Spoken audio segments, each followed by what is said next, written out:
He'll die eventually. All right, I think we're good. Hello, everybody. If it's Wednesday, it's Warhammer, and that must mean it's time for another episode of Warhammer Weekly.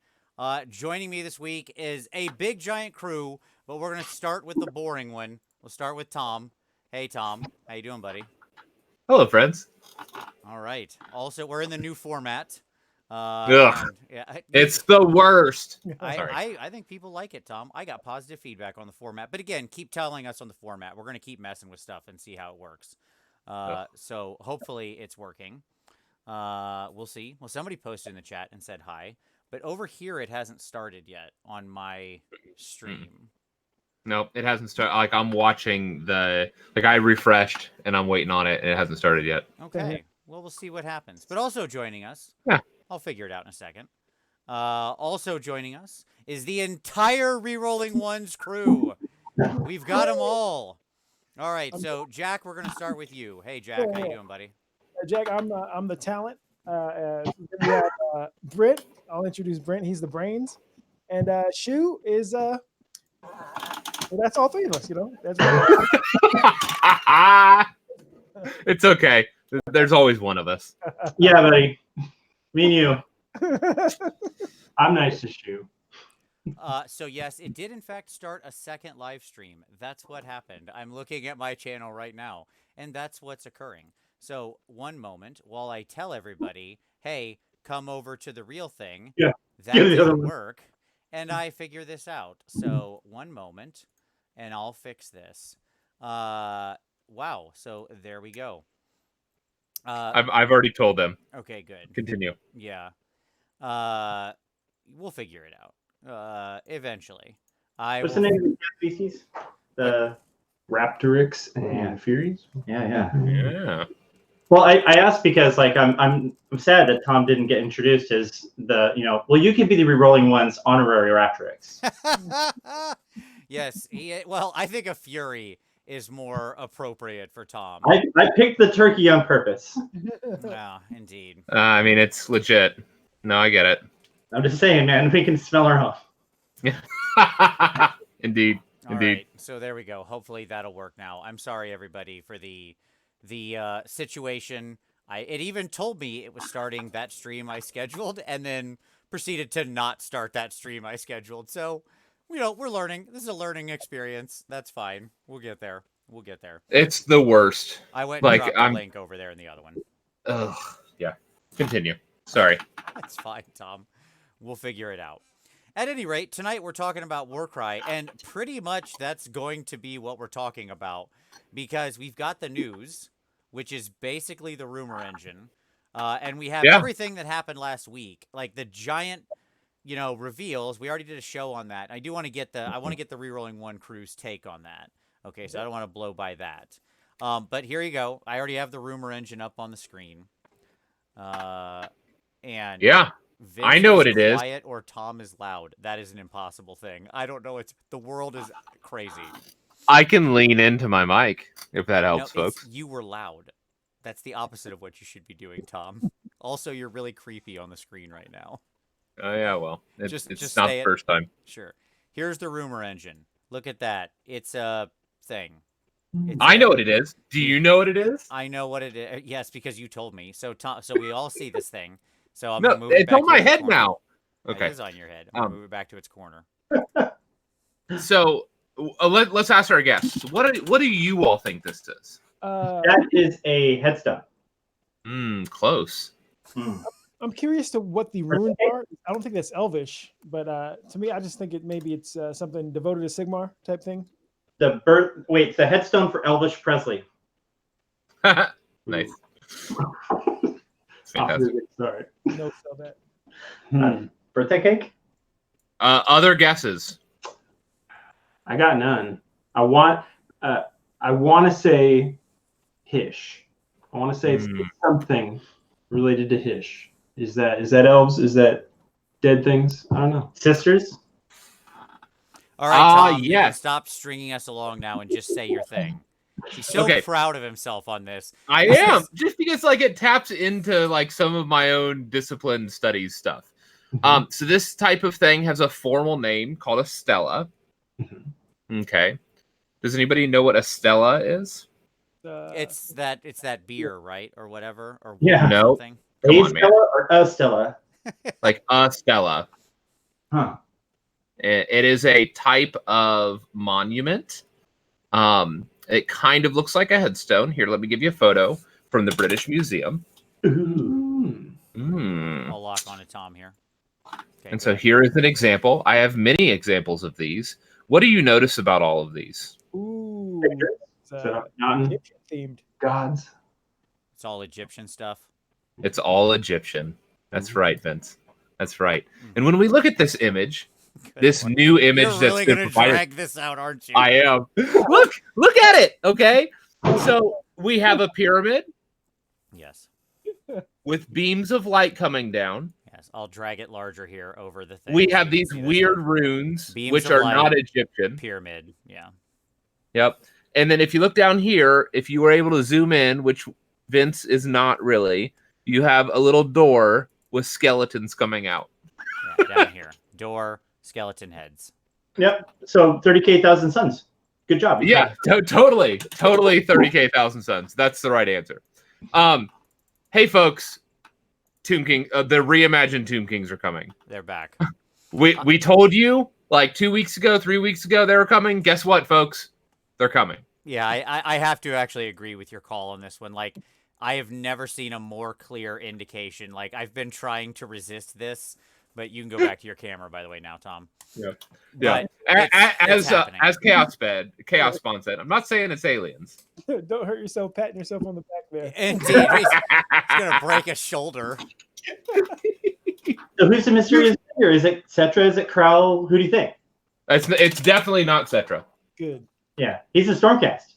Well, rumor has it. I mean, Don't no. put the comments on fire. Don't talk about that. I get spicy. I think Josh Reynolds is good at writing things into books to drive people crazy that he knows are just little Easter eggs. I don't think he really intends to.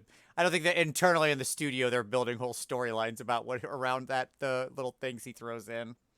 Mm-hmm. So, no, I don't think it's Cetra. I don't know who it is. I have no idea. New person, whoever she got out of the vault, whatever. As Chaos Spawn did say in the comments, the master doesn't have to be Nagash. Sure. I actually agree with this. And what I might, I had made the comment about it possibly being Krell, right? Sure. Do you remember this last week? I wonder if Master is actually Kemmler. Ooh, I like that. Sure. Because Cetra originally, himself could also be the master, by the way, who's just been out there going to work. That's a call. That's a possibility. I credit to the 10 people who said that in the comments of the Saturday show we did. Yeah, it could be like Apopos or somebody. Or a new character. They could have Cetra be this off-camera guy. Go out a wide net and name everything, and then 6 months later, oh, remember that? Remember when I said? No, remember I said that right name out of the 50 names that I said? It's my MO. It's my MO. What can I say? Well, in the video, doesn't he say that he was killed by the God King's hammer, by Sigmar's hammer? He says he survived. He says he survived the fall of the God King's hammer, which is a very flavorful way of saying absolutely nothing. Yeah, we have no idea what that means. It's a flavorful way of saying the sunset of Warhammer Fantasy Battle. Correct. Yeah, exactly. He could just be referring to the end of the world, right? Mm-hmm. Yeah. So he doesn't say I got donked on the head real hard and then was okay. He wasn't quite so specific. I remember it was a Tuesday. I was wearing red. If you want that quality of writing, I'm available. Sure. So yes, it's Tomb King. That's all I got. No, it's a winner. It's a winner. This is just they're put it out there. It's clearly referencing a real historical thing. It's a pyramid in Heish. It's a Heish-based thing. There you go. It's light, Tomb King, undead. Something is happening. There you go. They're back. They're back, baby. Which aligns with the Raw and some of the lore that was there previous, right?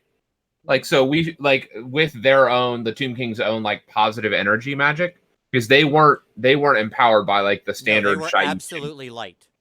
Their Petra, the god of light, was their god, right? Right. And right. All their magic was light crap. Right. It was. Am I You're dead on. Am I still quiet? I don't know why I'm still quiet. I'll work on it, guys. I'll work on it. So yeah. So there you go, folks. We're gonna get our first glimpse of Shaiish, and it's gonna be undead. No, you mean Hish. Oh yeah, Hish. Sorry. Indeed. So right. Yeah. Hopefully that any helps other news? Yeah, there you go. Tell me if I blow everybody out. I'm just adjusting the sound up slowly, and hopefully it helps. Last week I was too loud, and Tom was too quiet. I left the audio settings exactly the same, people. I changed nothing, and now it's the other way around. So, I don't know what to tell you guys, okay? The world's a crazy place. Here's what I want to get. Rerolling One's crew, I want to get your reaction to the bevy of stuff we got at the AOS Open Day. Anybody feel free to grab any of the things. So, the Ogre releases, the 2 new books, the Season 3 of Underworlds, whatever you want. Hot takes galore. Go nuts. I'll say. Oh, you go. With the, The army that we have, the Iron Jaws and Bone Splitters army, we got that together, and it was like, okay, well, we got 2 armies, and we can ally in Bone Splitters. So we just got really lucky. Then they're like, well, now they're the same thing. Now they're 1 army. Okay, great. Well, one dish.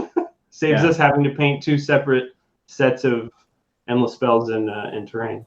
Right. A while ago, I had a Nero misfire, and I started collecting 1,000-point armies from all different factions.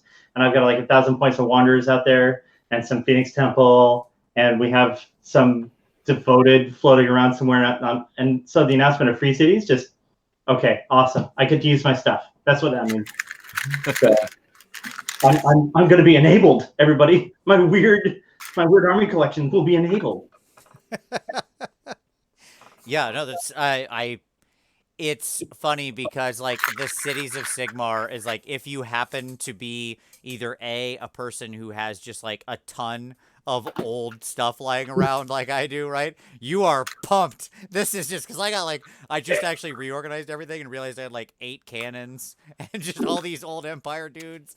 I found a shoebox of all my high elves all together, and I was like in Elvish deployment rules. I was like, oh, I am ready for this release. Jack, what about you, buddy? What's your take? So we recorded a bat rep, I think last Friday, and I got to run Lethis, and this was right before the Cities of Sigmar came out, and I really, really enjoyed it. So when I saw that the book was getting released, I loved just the ability to, have a army that's made up of different things. So I'm really enjoying that. But as far as the orcs and the orc faction, it's something I didn't think, I think people have said this before, something you didn't realize that you wanted or didn't think about it, and all of a sudden, like, this is a great idea. I love the summoning ability because you're, if that's true, where you're combining in the big Wa, where you can just call more orcs to the Wa. Yeah, it's awesome. Like because it's very narrative. People orcs want to join a Wa, and I'm just curious if greenskins will at all be involved in this. One can hope not. So it's funny that you say that. So from the open day. Sam Peterson was asked, I think maybe it was Sam, maybe it was one of the other folks, and they said all orcs will be in there. All orcs will be supported in there. Go ahead. They don't actually sell greenskins anymore. Yeah, it's like what counts as that? So what? Like, what does that mean? Who knows? Warboss being there, that's what matters to me. The guy who can just pump everybody with all the command points in the world. Like, sure. Now you can do that Iron Jaws and Bone Splitters in the same round. Okay, sit down, Skaven. Have a seat over there. We're gonna do something. I'm curious. Has it been confirmed that Beastclaw Raiders and Gutbusters will be formed into one faction? No, but one would assume from what just happened that like it's a fair bet that with that ogre book they'll stuff them back together in maybe the exact same way, which is by the way how I wanted that to happen, because I think BCR is interesting enough to be alone, and I think Gutbusters are interesting enough to be alone, and so give me like the 3 version treatment. Here's it alone, here's A alone, B alone, C is everything together. Great. Well, that said, so I heard that they were asked about that as well. It was asked as to whether they were going to be combined or not, and rumor has it that they were confirmed to actually be in the same book, like being rolled together in some way while both maintaining their distinctness. Yeah. So Yeah. whatever that means. Suspicious too. They said ogre maw tribes, and I was like, right. Why did you say that? Yeah. I feel like they need to, as far as elite armies go, they need to address something about the open play, or not open play, but the match play objectives being number of bodies, number of models. Yep. If they're going to make elite armies work, they have to kind of walk that back. And this might be their way of not doing that. It might be their way of saying, hey, buy some Gutbusters. Yeah, I mean, I don't know. Like, for ogres themselves, I don't know that it's a problem. Like, that is to say, you can get big 12ers of ogres, and they can generally kill more than their weight. So, like, the solution there is just kill the enemy models off, right? Like, that's fine. Mhm. Assuming, by the way, I'm assuming they get power curved up to be on par, right? So, like, 12 bodies that are all pretty deadly, assumingly, in the new world, feels like, yeah, they'll be able to handle an objective just fine. But if they keep the allegiances separate, I'd love to see BCR get that, like, large and in charge. That the dudes on the l'Elephants, that they get to, like, count as some number of, they get to count as 20 people or whatever, right? I pick a thing. Yeah. Again, I don't care what the rule is, just make a rule that solves the problem. They count as their wounds characteristic. I don't care what it is. Then you get all sorts of problems, like as you wound them, they go down. Maybe that's fair, maybe that's not. I'm not going to get into a discussion. I said their characteristic. Care. I don't care what the answer is. You'll confuse people because people won't know the difference. I don't care. People just need to learn how to read. Sure, that one too, Tom. The fantasy battle part of me. You guys Smile. need to get a divorce. Thank you. Sound like my mom and dad. Yeah, well. As I This said, is what happens when you share life with somebody for 20 plus years. Or no, 25 plus years. Has Warhammer been a part of that the whole time too? Like Warhammer? Not Warhammer per se, but like Mordheim and stuff like that was in that mix. The gateway drug. Yeah, I played I played Warhammer a lot longer than Tom did. I got him into it. That was later on, somewhat recently. So you all heard it here. It's Vince's fault that I'm here and that I'm afflicting this hobby. That I'm cursed with this millstone around my neck. Yes, that is you, Tom. Indeed. All right. Any other thoughts you gentlemen had on anything from the open day? Overall excited, I assume? Absolutely. I'm also, like, I've kind of been gunning for a long time of consolidating factions. I felt that was important once Age of Sigmar started to take on, because like Shu and I were playing from the beginning where it didn't really have from open play days, right? A real strong structure. So then when it moved over, like when I got points and everything, but they still kind of had all of those mini narrative sub factions. I was like, okay, their priority here should be bringing these armies back together, and that's taken a while. But I'm glad that we're almost at the tail end of that. So now, especially Order was probably the Grand Alliance was probably going to have the biggest problem with that because there were so many sub factions. So if they're just knocking this out with one book and taking care of orcs too, then there's really only a handful left before you have really clear, factions with enough models to be able to play with. Yeah, I mean, I would argue by the way, Jack, people want you to lean close to the mic when you talk and or move your mic close to your face. There you go. Because once we get ogres, I think it's basically slaves to darkness, right? I mean, that's what we're waiting on. And then we've cleaned the slate. And that's an exciting world to live in because I don't know what the world looks like after that. I mean, certainly there'll be some more re-released books. Like re-released. Swift. Some of the Swift talk will be in the Order book. Yeah, that's all you're gonna get. No. Like, let's be clear. Chariots might be. Shadow Warriors will be. Yeah. By sure you mean Sky Cutter? Yeah, Sky Cutter. Okay. Yeah, the Sky Cutter probably. Chariot, I think is gonna make it. Yeah, the Ground Chariot, I don't know. The question is do they retire White Lions? If they retire all of White Lions, then you're going to lose your Ground Tyrnok Chariot. I vote yes. I vote all. Well, all I mean, gone. I don't disagree with you. That's pretty hot takey. Yeah, but like Reavers, like High Wardens, Sword Masters, Spire Guard. Sorry, folks. Right. Yeah. I will point out. So I don't know if anybody saw. Don't want to be like, okay, like this is one of our better intros, but how the Skaven book does have the poison wind mortar hidden in the background of some of the Yeah, I'm just hoping that anything that was placed into the display case was a confirmation that yes, this is in the Cities of Order book. But so when I text you, it was like I saw the pictures, it was like, all right, Phoenix Guard are soft confirmed to be safe. Yeah, like, they're in the case. Let's hope. No, but like they are the heart of the Phoenicium, right? And that's one of the cities. They're not going to scrap Phoenix Guard. Right. Like, that's not happening. Yeah, I mean, I would argue that if they put the models in the case, they were intentional about it. The art, they have to do art orders so far in advance, and like those, they just give people like sort of probably some rough art direction, and they might not know at that time what's getting cut, right? Like, I certainly know the piece of art you're talking about. Plus, they tend to reuse older art assets as well, right? So it's like, never trust the art, but the models in the case. If they take a picture of like, this is the army, and here's some figs from it, if it's there, okay, I'll believe that. Well, to that end, though, like, it's worth noting that like the models that were in the case were the models from Firestorm. Because if you looked at the Firestorm book had those exact models with the heraldry and everything painted up as examples of each of the cities. Sure. So, like, that's what made it into the case, were the things that had been painted from Firestorm. So the more interesting study would be to look through Firestorm and see if there were things that were not in the case that had been previously painted up. And that's what I haven't done yet, is to look through the Firestorm book. I think I did read something about that, and there's like one or two missing. But Free Guild General on Horus. Yeah, but didn't the community? Yes. Didn't the community page also release some notes about how to generate your own free city? Yes. Yeah. So I think that's going to be a thing, and I love that idea. One thing I didn't mention was Beastgrave. There's some silhouettes we don't know the meanings in Beastgrave from Shades. It's Warhammer Worlds.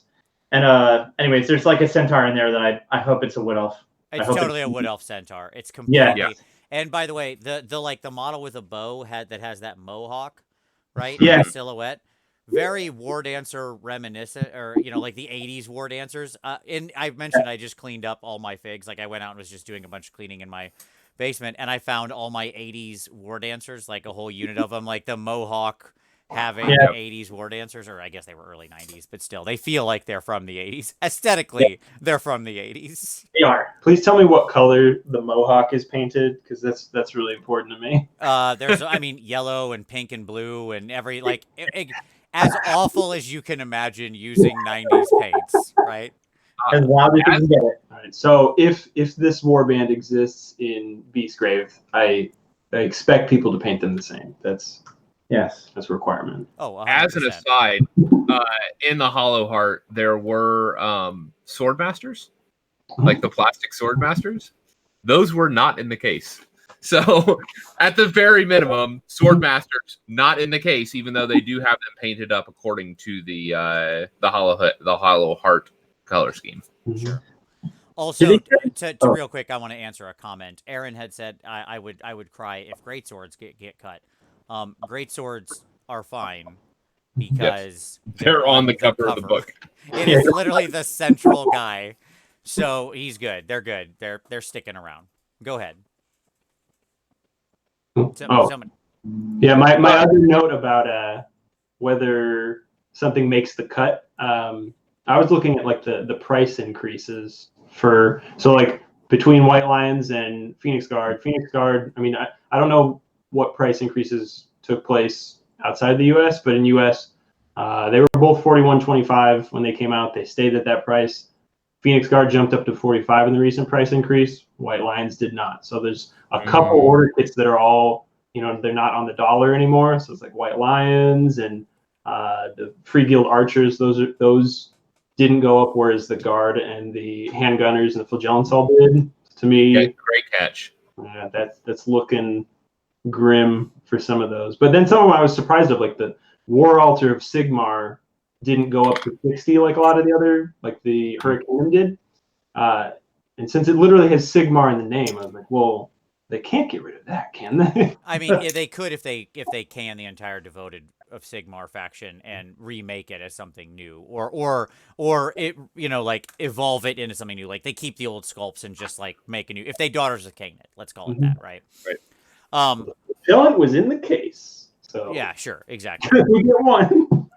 Yeah, and that's it. I don't know. One quick note about cities of a thing that I do know is possible is that I know you can. I assume it's in gray water fastness, but I don't know that. I don't know that for sure. But you can do an all steam tank army. So, It was confirmed they will be battle line. Behemoth rules are out the door. Battle line steam tanks.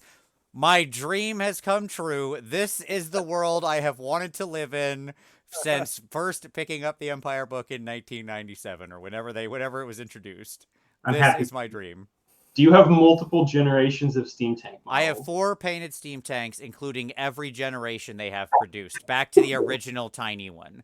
I have the little tiny one. I have the heavy, like, metal one that was, made to current size, but you could kill a person with because it's 72 pounds of pewter. And then I have 2 of the new plastic ones. Excellent. And you'll still never be able to cap an objective. I am okay with it. You drive 4 tanks into something, things occur, all right? Stuff gets done. Take a knee, you already won. Exactly. Drive closer so I can hit them with my sword and stick. At any rate. Okay, so there's more to talk about that as time goes. Let's jump into the into some pick of the week. So, Jack, you want to start us off with your pick of the week, buddy? Yes, I will. I'm a big fan of Heywo Twitch, and last week he did a video just kind of going over what was released, and then I think it was yesterday he did a recap, just answering some questions. And I know, like, if you go to like this channel, Heywo Twitch, and a few others, you can think the whole game is about competitive, and he just put it out there. Like somebody said that they won't even play people who play Skaven, and I like that he put it out there. Like not everybody is gonna bring the nastiest, like number 1% list and blow you off with the rat trap and stuff like that. And like I think we are very casual gamers if you go to Rerolling Ones, and just I think we try to put it out there that you can have fun no matter what. I look at it as a game, and just like you don't always have to worry about like everything being turned up to the 11th degree. It can just be a fun game, and I really enjoyed his video pointing that out and saying, hey, the fact that he takes beasts called Raiders, one of the lower armies that, because he just likes to see, can I beat this army that is tuned to be, terrifying. And so that's my pick of the week. I totally love that. I mean, obviously I just talked about running an all steam tank army. So, I'm on the page because I doubt that's going to be the winner chicken dinner of competitive cutting edge. But yeah, like when the Skaven book first came out, I got it that day. And that night I played a game. And I was like, oh man, these plague monks are a really good deal. So I built like this all pestilence army with everything I had, and just like, and then I played it and I was like, oh God, what have I done? What have I wrought? And I was like, I'm never playing this again. And I put it away and I haven't gotten it back out because I was like, that's not fun for anybody. Let's just not play that. And I've played my Skaven since then, and everybody's like, oh, okay, these are fun. Because I run Doom Wheels and just fun, wacky stuff. I get out the good stuff. Bring out them rat ogres. Everybody loves a rat ogre. So, like, you can have fun with any army, right? It's just, play on the level of what your group wants to play at. If you've got a hard edge, cutting edge group, cool. Bring those lists. Nothing wrong with that. If you got a group that wants all fun, bring the fun lists. Like, you can control yourself. I agree. Well said. Yeah, you can always cater the game.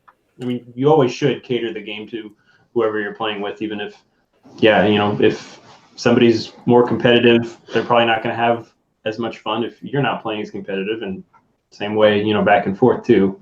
Cater it to however you want to play it. I think the game is really, I think the Age of Sigmar does that well. I agree. All right. Yeah. Brent, what about yourself? What's your pick of the week? I watched a video from Squidmar Miniatures. Yeah. I painted the Warcry Heart Eater, and it made me feel stupid, but in a good way. Like I hadn't seen. I think I'd seen the orc skin video, and I was like, oh wow, that's really good. And then it just sort of noticed that like that YouTube channel is pretty new, but doing really good work, and especially to see since Warcry isn't completely out in the wilderness for everybody. There's only a handful of painted versions of these models to see the Heart Eater look as good as it does in that video, and for him to show you how he did it was pretty awesome. Yeah. Yeah, Emil's a really good painter. So yeah, I'll link his channel down below. He he's been like, he was a member of our group, of the PMP group, for a long time, and he's a great dude. And watching him like go along and grow as a painter, and now have his own channel, and he's doing amazing tutorials, really well put together stuff. So yes, would recommend highly. I agree completely. He's a great dude and a great painter. And I'm not discouraged to paint my own heart either. It's gonna look okay at best, but I'm motivated to do it. It will look away. Yes. Also, I want to recognize that he has a new baby and a YouTube channel at the same time. So everything he does is hard mode. Nice. Yeah, I don't know if he recognizes that, but yeah, it's a lot of hard work. So he's awesome. All right. So, Shu, what about yourself? What's your pick? My pick is from an Instagram, and it is called totally_not_panicking, where this person is, it's a grimdark Instagram, first off, and their latest project is to translate the art of Ian Miller into like Warhammer models through scratch builds and some other stuff. Awesome. And they're doing a very good job of that, which is a really tremendously lofty goal. So check it out. It's a little freaky, but really cool. Nice. Awesome. Totally. Can I interrupt real quick? Please. We can't not point out something for Doug at 2+ Tough. We've ridden that guy's coattails for like a year and a half, and him as our pick of the week. So I just want to give him a shout out. Absolutely. Not a problem. Yes. I mean, I would hope everybody watching this right now is subbed up to Doug, to 2+ Tough. He's been busting hard into the Warcry stuff. He's really excited about it. So if you're watching this because you're excited about Warcry, well, guess what? He happens to have a whole slate of content prepared, locked and loaded. He's ready to go. He's your man. So go absolutely give him a sub. And I will also say that Rerolling Ones will be linked down below. And if you're not already subbed to them, since none of them spruik themselves, which is fine, modesty becomes you, but that's okay. It's a fantastic channel. And your battle reports are good, but I think people come for the skits and stay for the battle reports. The skits are the winners. Like, no doubt, it sets you apart. It's your differentiator in the marketplace of ideas. All right, and thank you for joining in on the skits too. When Shu told me that this was going to be a thing, I was just, I don't know, it was very affirming of like, yes. Yeah. It was fun. I would just like to say I one-taked it because I'm a professional. All right, there we go. Yeah. All right, Tom, what's your pick of the week, buddy? I have one this week. Well, glad to hear I feel like it's appropriate to the content. GW put out a video this week, partnering with Becca Scott, walking through like how to play Warcry, and it'll basically be what we're going to spend the next 45 minutes talking about. She does an 8. Yeah. Sure, we'll get into a little more detail, but you're not wrong. And she's like excited about it, where we're going to be like, I think that this is how it is. She'll be like, this is how it is. It's awesome. It's fun. Roll the dice, kill some people. Only she doesn't have crazy eyes at any point in there like Tom just did. She looks normal. Yes. But she looks excited. She's like, yes, she's enthusiastic, not crazy. They're not hiring you to do these videos anytime soon, Tom. Just saying. Well, she has that giant like hammer too. Or is it hammer or axe? I don't know. Just like, hey. Yeah, it's one of the Iron Golem hammers they had made up, yeah. Yeah, I think it's the same hammer they used in the live action trailer, which I don't know why they didn't like pimp that trailer more. It was awesome. Oh, right. I watched that and I've never felt more pumped after a GW ad than seeing the live action trailer. It would be the like probably third best for me of GW ads. Yeah, third. One is obviously the Daughters of Cain trailer, because that's the greatest trailer they've ever made for anything ever, between the sneaky reveal at the end of the snake and the music, which was still the best music they've ever laid to a video. 2 is obviously the Heed Knights of Slanesh. I've listened to both of these on repeat at least 1,000 times. That's not an exaggeration or a joke. And because I've put them on a looped playlist while I was painting for hours and hours and hours, and they're 45-second videos. You do the math. And then third is that one. I always find it tough when they try to do like a live action thing, because like they need to get like bodybuilders or people on steroids, because they just look super deflated. Right. That's almost what made it good, though. Like the fact that these just look like kids in their parents' clothes running around. Well, they're top tier cosplay for sure, but they do look a little bit like a Gwar group, like Gwar fans. Anyways, there's so much good about that. Are you saying Gwar wouldn't be an excellent Warcry warband? Well, without a doubt, they would be an excellent Warcry warband. They most certainly would be. All right. So, my pick of the week, I'll be quick with it. But it is our buddy Hooves of Doom. He's back. He's making new content. He has a 45-minute video on maps of the Horus Heresy. Let me explain to you why you should watch this. I don't care about maps. I don't care about the Horus Heresy or 40K. It's fascinating because he uses like real historical maps and shows like where they draw this from, the cartography, why it matters, like what's the premise of these maps and stuff like that. It is fascinating. It's right in his wheelhouse. The same way Tom used his years of education to tell us what an Estella is, Hooves bring his years of academia to bear to talk about maps. So it's super cool. Plus, I did not realize there's so many weird things hanging out in the Sol system in the 40K universe. Like, there's a weird Dyson sphere or something in there that just doesn't, that's not explained, which I thought was kind of cool. That was a neat thing. So anyway, check it out.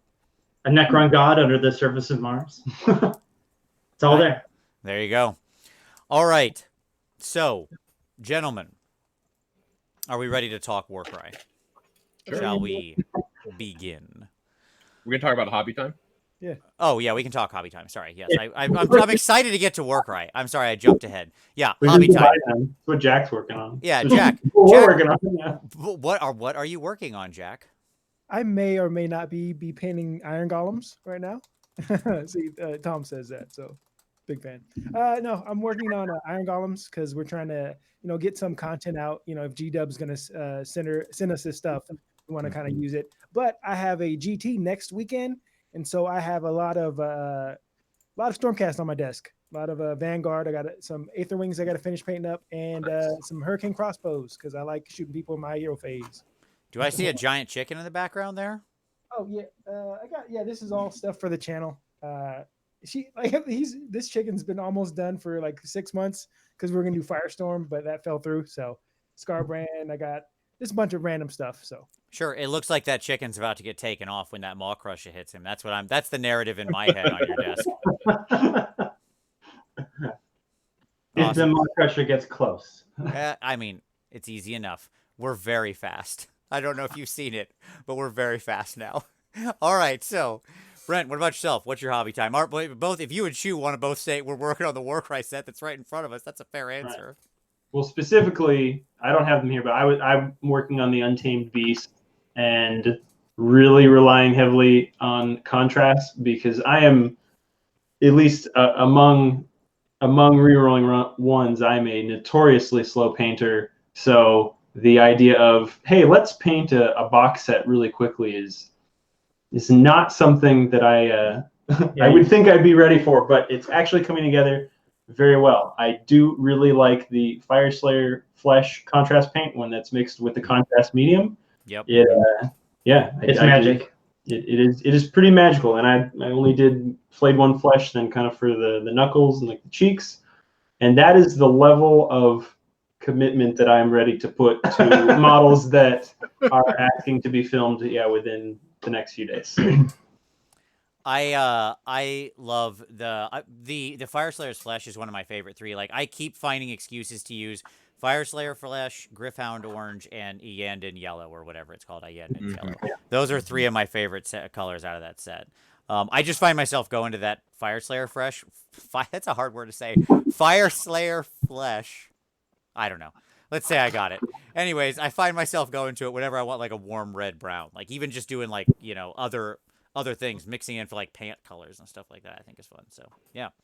I mean, that's another reason, I guess, why that paint is awesome is that with the contrast medium, it becomes an entirely different color then. So yeah. 2 in 1. Exactly. Very cool. Yeah. And then we dumped all of the scenery on Shu.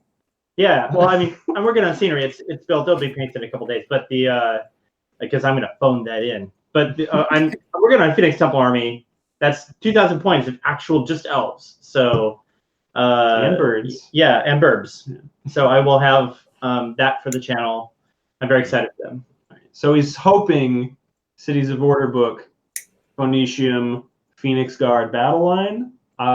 So I'm always Mr. Positive, and she was kind of like, he's always skeptical. So I'm like, oh, Phoenix Guard are for sure going to be battle line in Phoenicium, and he's just like, yeah, maybe. Hey man, I've been burned a couple times by the pivots that GW's made on armies so far, but Weird. I'm hoping to survive this one with free cities. Hoping to come out ahead. She doesn't have a bunch of a bunch of war dancers. Not anymore. I had 25. And Way Watchers and Tree. But we have all this new stuff to paint. We don't need that. Yeah, we don't need Tree Can. Yeah, we got Warcry. Right on. All Tom. 17 war scrolls. Exactly. Tom, what about yourself, buddy? What are you working on? My muse finally struck on my night haunt. So I've been really dragging my feet for a while as to like what I wanted, like, because in order for like an army to become your own, like you have to like figure out the thing, like what's the angle or what's your unique thing. Is it like a color scheme? Is it a conversion? Like what is that thing? And like it just wasn't clicking for me. Okay. On my night haunt, like I didn't know what that thing was, and so like everything was just coming out as like generic night haunt, and like I notoriously like to convert my models, and it's really hard when everything's like push fit monopose. Okay. And it hit me this week. Like I figured out where the in is, and that's I'm doing like I had joked around about. When we were talking about like new types of elves a long time ago, do you remember my like death elves? Yeah. The idea of like a faction of elves that have drawn souls out of Slaanesh, like that they learn the necromantic arts like for the sole purpose of like harvesting souls. Sure. And I was like, that's it. Like that's the end. And so like all of my night haunt stuff is going to be dark elf themed. And so like I've went through and literally cut the weapons off of every single night haunt model and imported like daggers from witch elves, you know, for all of my banshees, and for all of the like the other night haunt having like dark swords or corsair rapiers, or so like went through like basically every single model, and the height of it is I'm painting up my all of my hex wraiths using like cold one stuff. And it is coming together well. And so, the other conversion I'm looking forward to do is like my great swords are going to be converted with like executioner, or not great swords. My blade geists are going to be executioner bits, and I'm going to do my my grim ghasts instead of I'm going to cut the scythes off of all of them, and then I'm going to convert them all to halberds. And make them my blackguards. So nice. Yeah. So like it finally clicked as to what I'm doing here, and so now I have a passion to like finish the conversions and stuff like that. So it's going well. I look forward to seeing that. That's awesome. Very nice. For myself, I'll be quick with my hobby time so we can actually get into Warcry talk. This is a big house I'm working on. See, here's a giant house.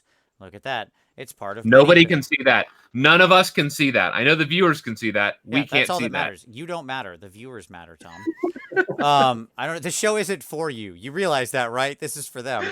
But at any rate, I'm working on this big house. It's one of multiple buildings, and it is part of a display board that's on a thing behind me. That is because I'm working on my Slaanesh display board, and my Slaanesh display board is part of a city that has recently fallen to excess and ruin. So there you go. And I'm pretty excited about it. Although I hate painting terrain, but here we go. So, and I've like pinned the bottom of all of them. I don't know if you can see that, like the pins. I don't know if they'll show or not, but like, so I can take them out of the display board and put them into a separate thing and then use them actually on my table. This is my solution to get me excited to paint this stuff, this stupid display board. All right. So, gentlemen, with that, let us move to Warcry. So, high level, let's start out with, we've all had a chance to look at the rules, and the goal here in this show, this is going to be part one, is we're going to cover sort of our general feelings about it, cover the basics of the game, some of the rules, what we think of the initial war bands, that kind of stuff, some of the scenarios, talk, things like that. So let's start at the beginning. Who wants to start us off? Rerolling One's crew, whoever you want. What's your initial impression? You happy? So right when you said, we're going to start with the rules, there's the rules summary page, and off camera, Shu just grabs it and starts looking at it. Quick, read! I have to learn something. I'm ready to talk about it, guys. Sorry, I was distracted. Let's go around with you guys and say, high level, what do you think of the game, its design? Are you excited about it? Like, now that you've gotten into it a little bit, been able to look it over, what do you think overall? Well, I'll tell you what I do know for a fact. And I do know about the quality of the terrain. I do know about the quality of the minis, and I do know about the quality of the dice. And all of those things are world class. The terrain quality is the same quality you would expect from the mini presses that they have. So it's excellent. It's not the same stuff as the Ophidian Archway and the Realm Gates and that kind of stuff. There are very few gaps. The construction of the models is such that the seams are hidden or not obvious, and where you can't hide them, it's very easy to sand them or put some sterling mud over, that kind of thing. I also have some opinions about campaigns level stuff. In D6 systems, it's really hard because if a hero levels up and gets +1 to hit, that's huge in D6. Right. The D20 system, like Frostgrave or something, +1 to hit's no big deal. You have a lot of room to grow still. So the way to mitigate that is that rather than doing a stat squish, they did a stat expanse, I guess. Right. So they're temporary stat boosts, or they're stat boosts that might go away. It's through artifacts rather than you gain +1 strength permanently, you gain +1 toughness permanently. It's you gain an artifact that is a one use only, or it maybe is perishable, that at the end of a game in between campaign game rounds, you're going to roll a dice, and I think it's a 1 through 3, you lose that artifact, it goes away. Right. So specifically, they had said they didn't want anyone's warband to get way more powerful than anybody else's, and it does look like, we haven't played a campaign yet, but it looks like that's probably the case. I don't think you advance so far away that now somebody who hasn't played as many campaign games can touch you. Yeah, well, plus there's also 15 wounds on a model. Right. So They kind of blew all that sort of base stuff out, right? And because they give you this big wound, this massive wound sort of space that they can work in. Yeah. Yeah, and I hate to work in the world of comparisons. I know I brought Frostgrave up already. I'm sorry, I won't do that anymore. But I will talk about Kill Team for a second. A Kill Team's way to address that, to make an individual dude live longer, is to give you minuses, basically to debuff everybody. And that has a different outcome. I think Doug described it best when he told me, Doug from 2+ Stuff, told me that rolling dice and not having nothing happen doesn't feel awesome. So this game doesn't have an armor save. Yeah, so there's lots of rolling dice and feeling awesome. I did a thing. Yeah.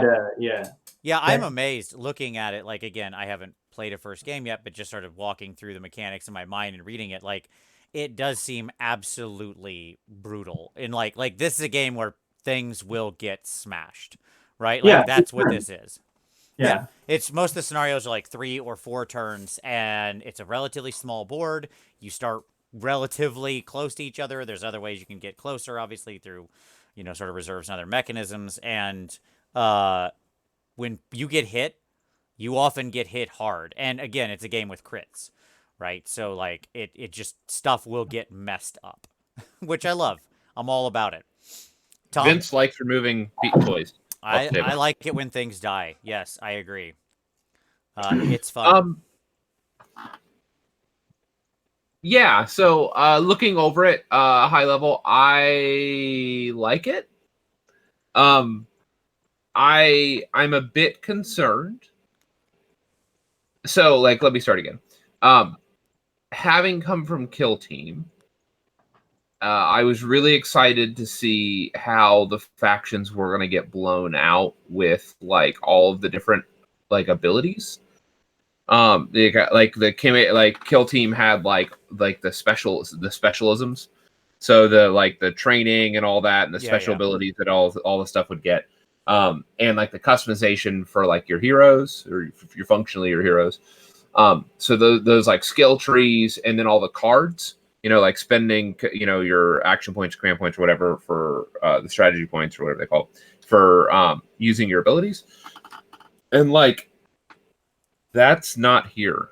And it caught me a little bit unaware because I anticipated at least some degree of like skill advancement rather than everything being like keyworded and like generically available across the warband based on keywords. Like they call them, Warcry symbol stamps, whatever those are. Yeah, the rune sure, marks, like the rune marks, those are just keywords. And everything just basically functioning is keyworded, and then like that keyword grants an ability. So it ends up functioning like every character feels a lot more limited, actually a lot closer to like Shadespire for those who played Shadespire, but there aren't upgrades. Like that's the difference, is like there might be items, but there's none of like the special, like, I don't know. Maybe that's what you'd consider like the 7 abilities on the card are, but you mean outside of the campaign system, right? Yes. Yeah. Yeah, like it just felt very limited compared to what a lot of the other systems we've seen them deploy are. And can I say something real quick? I am so excited about that. Continue. And that's fine. No, and that's fine. And I'm sure that like expansions are right around the corner. Like Kill Teams had like 4 different expansions, Commanders and Arena, and so I'm sure that all that stuff can be introduced and likely will be introduced. Yeah, I don't think we have enough information to really evaluate it without seeing the other warbands yet. Right. We just have the first 2. Mm-hmm. Right, but even the other warbands, we all know that they're going to function similarly. You're going to have a deck of cards. Yeah. That they're going to have a bunch of individual cards, and then there's going to be a master card with all of the abilities for that entire warband, and you're done. Yep. And so, yeah, so I'm mixed on it, but I am excited. Like, I will say that. Like, I think that there are some neat opportunities. We'll just have to kind of wait and see where they go with it. But I was like, I do like the simplicity of it. I like the fact that like there's no reading. I know that sounds really weird, like, but because I'm teaching and often playing with my kids. Yep. This is something that they will pick up super quick. Like once they understand what all the stuff means, they'll be able to just pick it up and roll with it. And especially, I often play with a lot of new players as well. And so being able to just kind of walk through, this means that, and once they get that, they have it. And it's not like, well, what does this mean? And then having to like play the game of like like the joke I made about just read the rules, like of the wounds characteristic. Well, there's none of that. Like you don't have to learn the linguistics to like rules lawyer any interactions. It's simply a series of symbols and a series of basic kind of mechanics, which is good. Like so like simple when elegant is good. But yeah, so that caught me by surprise. That's the only thing I would say. Otherwise, I'm very, very much looking forward to it. Jack, what about yourself? I'm gonna probably parrot a lot of what Tom just said. Usually, when it comes to these, I'm not gonna say just offshoot games like Silver Tower and whatnot. I just think in Warhammer Underworlds, like how can this game affect Age of Sigmar? Right. Because a lot of these games are funnel like, oh, let's play, in a shorter amount of time. And I'm like, I don't have that issue where I'd rather just play AOS than, just like meeting engagements or something like that. I'd rather just play a 2,000 point game, which, but like Tom said, I think this is going to be a really good game for teaching my kids. Like, 'cause it's simple. And like, it has their war bands. Like I bought my, one of my sons, Flesh Eater Courts, the other one, Iron Jaws. And this is their army. Because I've tried them to teach them the whole, AOS, and they just kind of, they're not that into it. But I think this is a gateway drug, I guess. Yeah, Games Workshop isn't billing the game this way, which I think is kind of interesting. But I think, like, having at least looked over the rules without playing the game, I think this is their most accessible and simple game. And there's nothing condescending about saying that it's a simple game. But I don't think that they're marketing it that way, but really when you look at the rules, there's no armor save, there's no hit save. Like Tom is saying, there's very limited, reading all of these extra rules. This is something that is a lot more accessible. And Jack saying, as far as, is this a replacement for Age of Sigmar? Okay, well now I'm going to have to drop the Mordheim comparison rule. Mordheim is what got me when I was a kid playing in a shop, because it was like, I was playing Fantasy Battle, but it was, at home with friends with unpainted models, and everything looked like trash. But then you're painting a handful of models and then getting to play more time. That was my introduction to playing into a shop, and that eventually led to me painting a whole fantasy army. I think Warcry could be similar, that even though it's a different game system, I think it's easier to learn. And as far as compared to the other core Games Workshop games right now, like when Age of Sigmar came out, that was supposed to be like, oh, this is the easy version of Warhammer. But we know that it's not anymore. Now there's 5 different books to play games, and here this is all we have right now. Yes, campaigns are coming that or campaigns and supplements I hope will flesh out the game a little more, but I think just as a core, these are the rules to make your models that you painted move around and fight each other. Like I think it's a pretty good rule set. Yeah, I think it's actually closer, perhaps more comparable to Rogue Trader Kill Team, because you have a completely bespoke warband that is unique to that system and relatively balanced against the other warband in the box. When I first read the rules for it, I thought, oh, the Imperials are just going to wash over the Blight, or what are they called, the Gellerpox. And then I actually saw people playing the game, and there's so many scenario-driven things that just drive. It's actually kind of hard to win as the Imperials. So looking at that, those two warbands don't really stack up against intercessors from Kill Team, or a group of elites or whatever.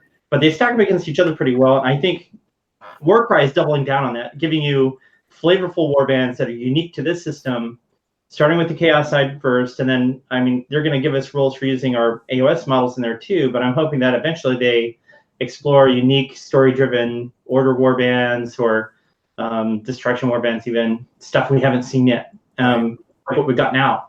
I love it whenever they give us something we just haven't seen yet. Like, what is that's unique to the system, and that's one of the strengths of Warcry, I think. Like people with their faces on their belts? No? Yeah. We've seen that somewhere. It's popular in my high school, but yeah, I think that I agree with everything said. And by the way, I'm a huge fan of actually being dead drop simple in your initial launch, because simple but solid foundations make for what you build a strong house on, right? And the reality is, I don't need to be swimming in 1,000 overwhelming options when I first buy the game. We can back the rest of that stuff in over time. I want you to keep it dead simple and get it right. And by my account, that's exactly what they did here in reading it. Because we have all the time in the world. We have years for them to make additional products and offerings for this. And guess what? They will. Selling us stuff, not a challenge they've had. Not, you know what I mean? So we're good. And I love the way that, I think Sam, who I know was lead on this, did such an amazing job with this. The way that it feels still very much Age of Sigmar, but they interpreted things, they expanded where they needed to, they just executed on things, and to my mind, a really, really smart way. So I'm continually impressed by him. He's a newer guy in the design studio, and he's just been killing it. So kudos to Sam. Yeah. All right. So I brought up the little duder here. I've had our little beast in the corner for a little while we're talking, so people can see what a card's like. But we'll kind of break through this. So very quickly, let's just cover the absolute basics. Lay it on the table.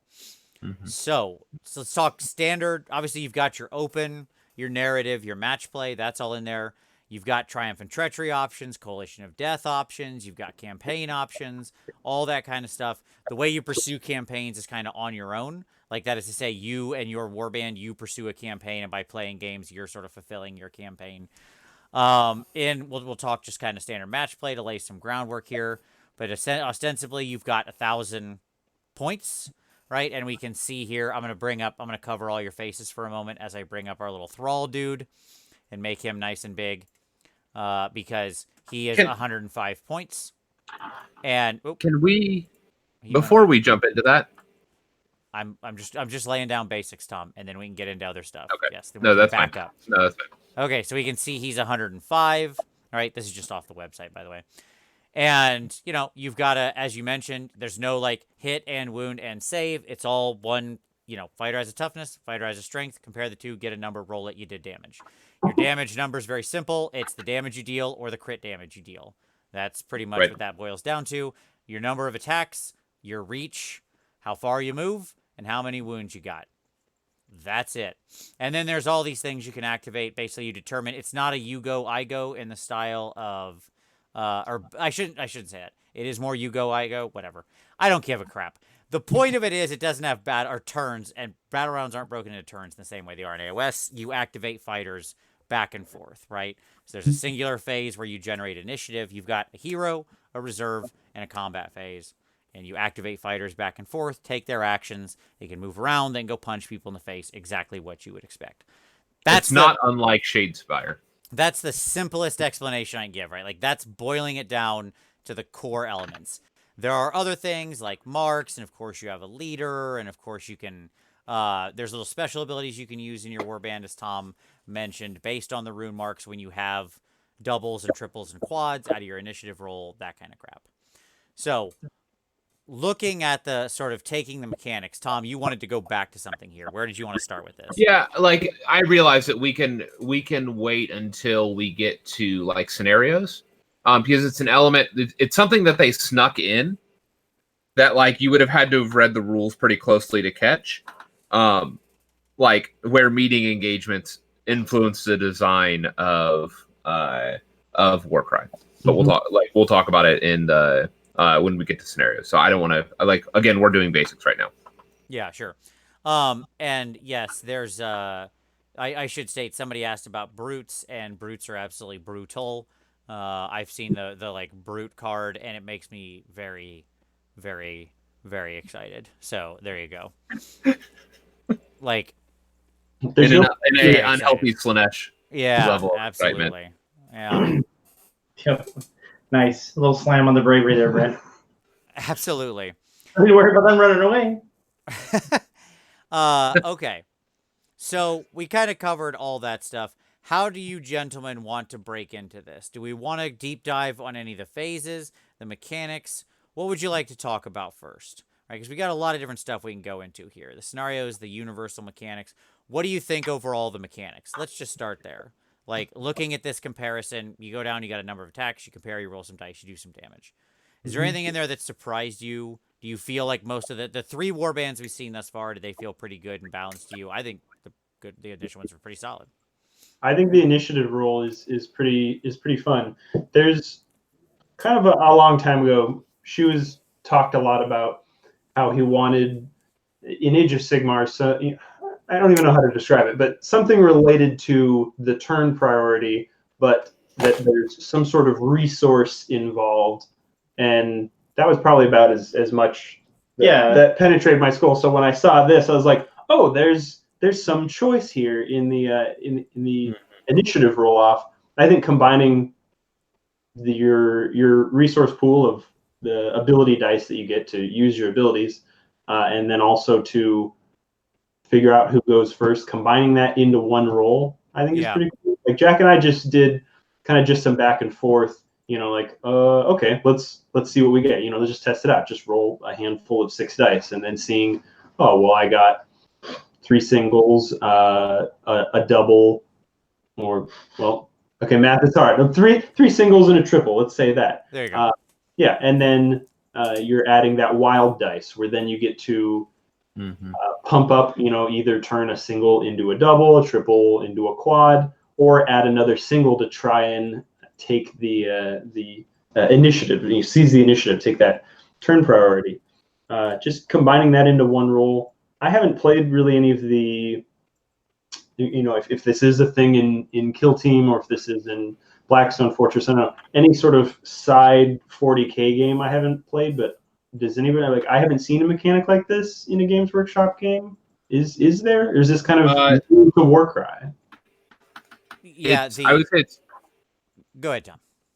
It's new to Warcry, although there are echoes of these mechanics in the Silver Tower mechanics. Oh, okay. Well, Sure. Yep. Sure. Absolutely. That's what I was going to say too. Real quick, let me just say one thing here, Jack, and then I want to go over to you.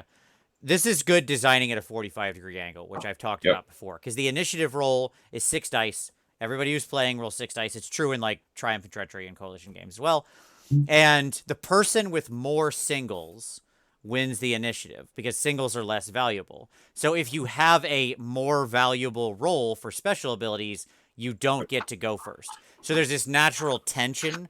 I love design like this. I mean, I really get excited about it because when you create a mechanic like that, that's like, woo, like that's a good day. So nails it, perfect. And yeah, the wild dice thing, every player gets a wild die every battle round. And so then you can, that wild die can do different things. Like you said, And you seize the can save initiative it. or add on to your, yes, you can save your wild die, but you only get 1 per battle round. So like in some games, you only get 3, period.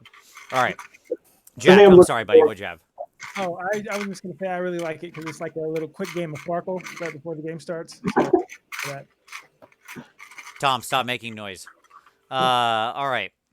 I was gonna say, Go ahead. everyone's seen the Ogre Breacher. He has an ability called Living Battering Ram. I think it's a triple, but basically he just moves, and whatever the value of that triple was is how much damage he does to somebody that he runs into. So that's another thing I'm excited about this. You know, the hero phase role is, and especially since the game is more simple, if you know the abilities that everybody has, you know, so if you play against the Iron Golem once and you know that the Ogre has this ability, then you see them roll that 666, then you're knowing like, Get out of his way. Get out of the way. Yeah, he's gonna try and charge a giant ogre and run me over. Like anticipate it, like having that dice roll sort of anticipate what's about to happen in the turn. You know, is there you know some I'm now you're afraid of potentially what might happen. I think that's cool. Yeah.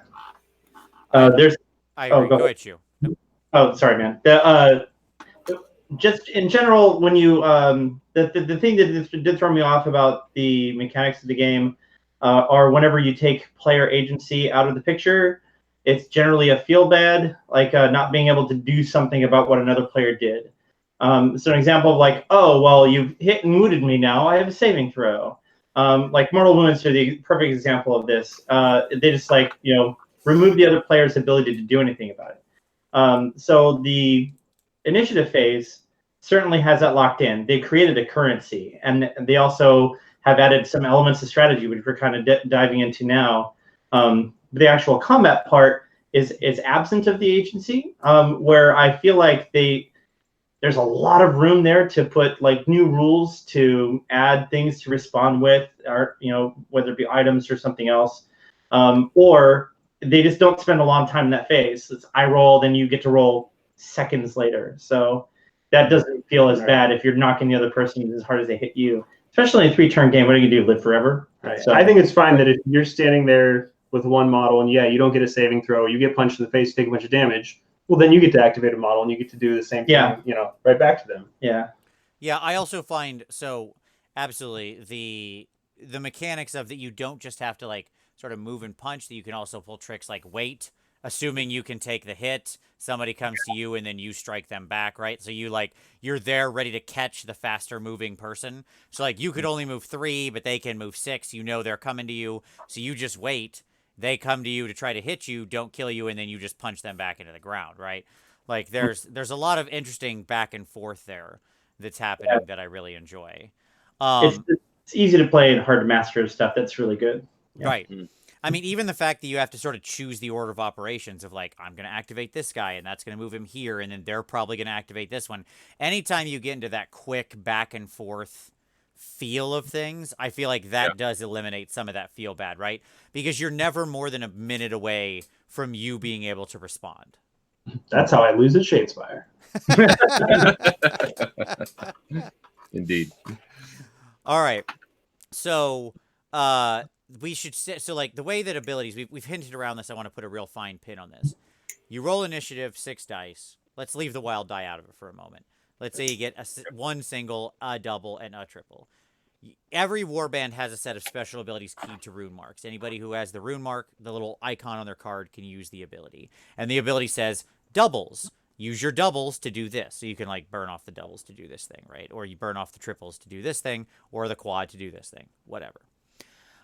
It should also be stated that they do have a host of generic abilities in the game as well, right? So just like you have sort of generic command abilities in AOS, you have generic just abilities that everybody has access to, like +1 to attacks for that fighter until the end of turn, +1 to move until the end of turn. Your leader can like inspiring presence to basically like activate a fighter immediately after another one goes, so you can kind of chain. And then your big universal quad, the rampage, where like they get to make a whole bonus move and a bonus attack. Basically, you double turn a single fighter, right? So that ogre can go, oh, he's on the rampage. Yes. So Brent's on the train. Exactly. So I like those universal abilities. I think that's cool because it's nice to have, again, that's a simple complexity lever that's in there, and you can see them having more of those universals that would be scenario specific, campaign specific, whatever specific, right? You could introduce those in all sorts of ways, the same way they do with command abilities in realms or whatever, right? So lots of room to grow there. Telling you what is about to happen to you. Because then you can just be like, I'm using this ability. Oh, well, I know what that is because everybody has that. Right. Yep. Absolutely. Gets everybody speaking the same language. Okay. So you go through, so, you know, we generate in the initiative, you got your various abilities. Reserve is when other things can march on or stuff like that if you have people to set up after round 1, which some scenarios force you to do. And then you've got your fight phase. It's pretty straightforward, right? And this uses basically the easiest way I can explain this is like it uses the sort of this traditional 40k toughness strength comparison. So like if your strength and their toughness the same number, you need 4s. If you're higher, you need 3s. If you're lower, you need 5s. That's pretty much the easiest way to explain it, right? How do you feel about toughness coming back to fantasy, Vince? I'm fine with it because it's one roll. Yeah. That's what made me okay with it, right? Like, if this was the mechanic in AOS, I'm not sure I would hate it. This is more stripped down, right? Like, yes, it's got strength and toughness, but it's actually a simpler, more elegant mechanic, right? Because it does cut out, like, how much time like, I get it in AOS, it's fine, I'm not actually arguing for that, but, like, think about how much time we waste with units that are, like, this special thing triggers on a 6 to hit, and this special thing triggers on a 6 to wound, and then this other unit I'm rolling against has a special thing that triggers on a 6 to armor save, and then they have a feel no pain save, and then they have a rerollable feel no pain save. Oh, you committed suicide. What happened? Oh, that's a shame. You know. Yeah, call the TO, my opponent has died. We don't have that in this game yet. I agree. That's a strength of Warcry right now. There's not an overabundance of abilities that stack on top of each other. Not to discredit though, the abilities do seem to be the most important kind of part of the game. Yeah, let's not forget who we're talking about here. Like Games Workshop won't let us down when it comes to adding enough stuff to this game to really flesh it out. We'll see. I don't know. I hope they don't. Like, I hope they do keep it quick. So. Yeah, and I'll say that just like a lot of things like this, they add the complexity where I want to see it. So just let's break this out real quick. Movement, right? And Yep. There's a couple fun things I want to break out here in sort of movement and this kind of stuff. So moving isn't just moving. Of course, there's normal moving and stuff like that. Yeah, duh. All right, sure, great. You have move of 5, you move 5. Great, we all understand that. But also jumping, falling.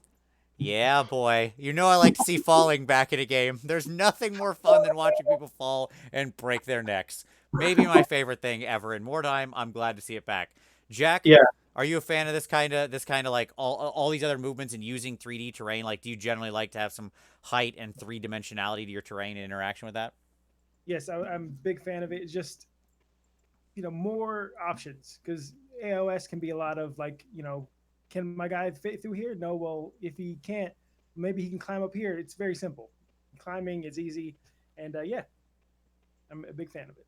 Yeah. Yeah.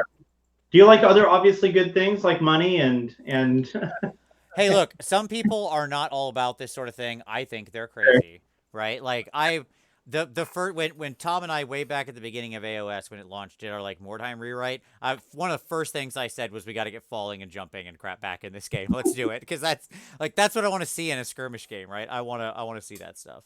Yeah. I would love to do a bat rep of your Mordheim rewrite. I don't even know if it's functional anymore. That's the problem.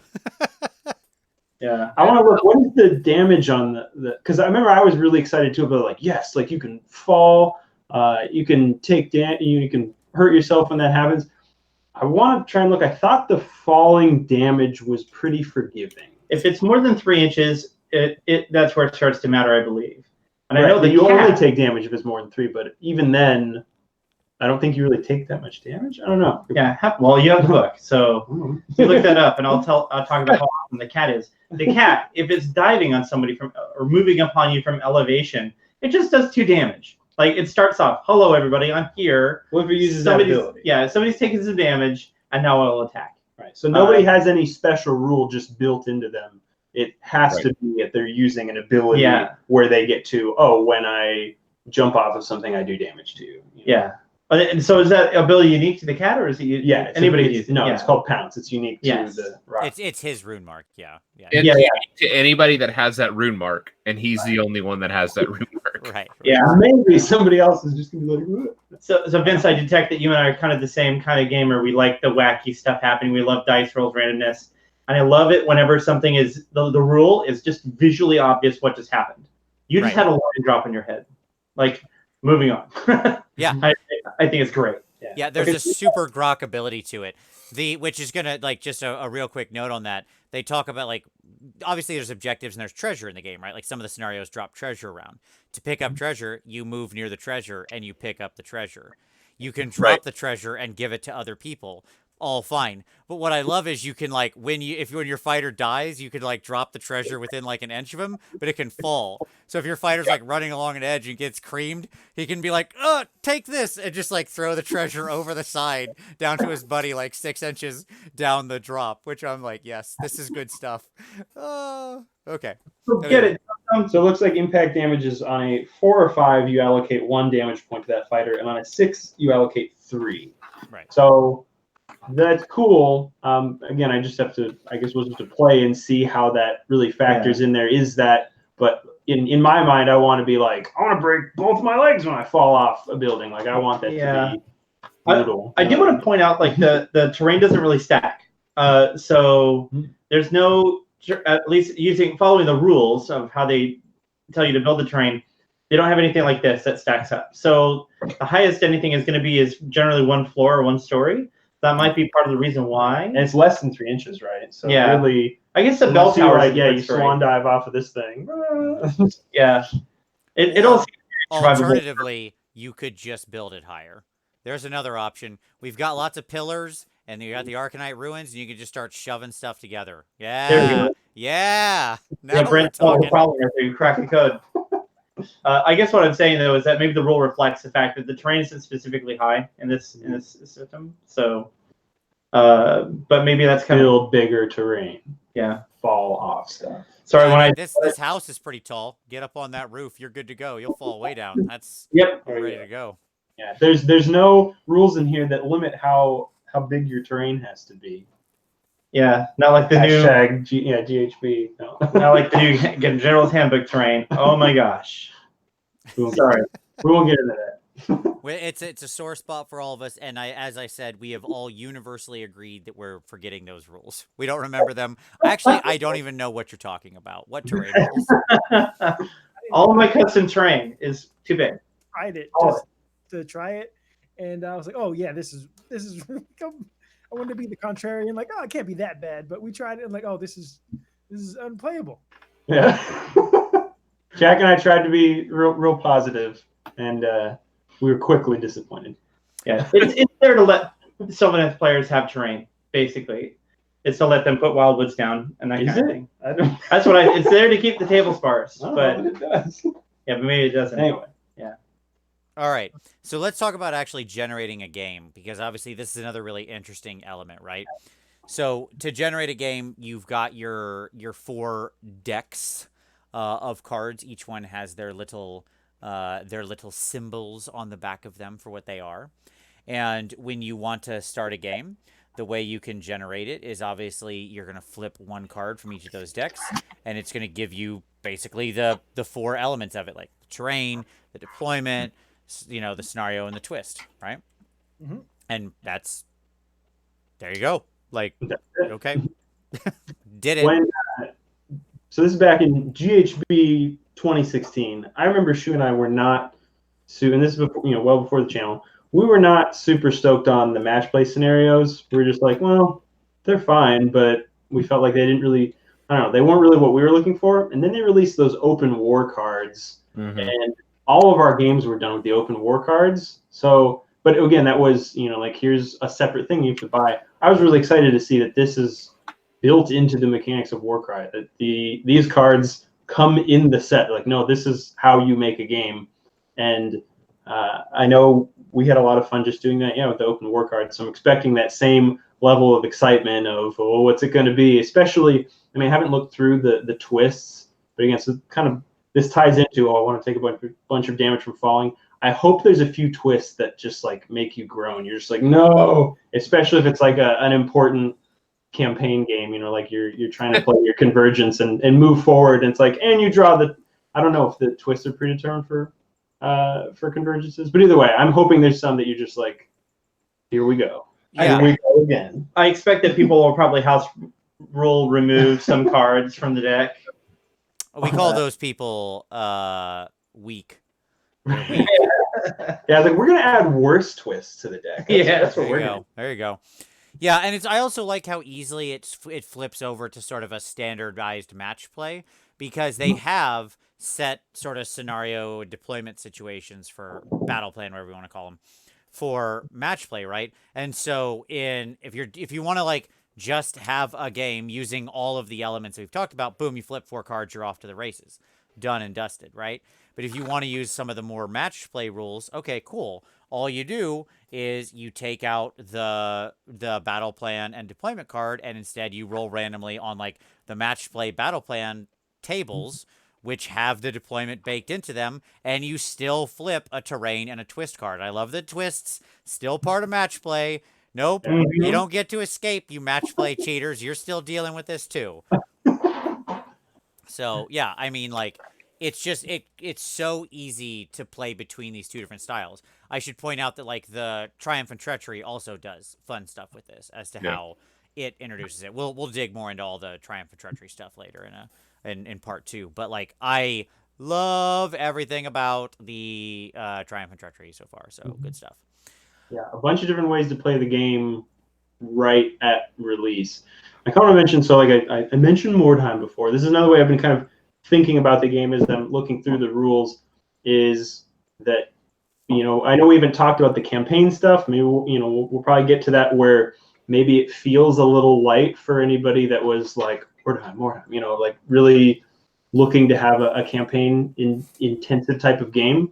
But on the other side, like Mordheim didn't have, a great way to just play it out of the box. Like that wasn't, those weren't really exciting. Like the campaign games were really exciting. Any sort of one-off game of Mordheim wasn't a whole lot to talk about. Whereas in this game, there might not be as much campaign depth, at least just looking through the book, but you have fully playable, match play versions and open play versions. Like all the miniatures have enough abilities and things to do that a pickup game of Warcry could still be fun and still be interesting. So trying to look at more of what it's offering, maybe that that Mordheim didn't, because I definitely went into this thinking that of like, I want to have a Mordheim again, but seems like it's offering some new things, that Mordheim never had.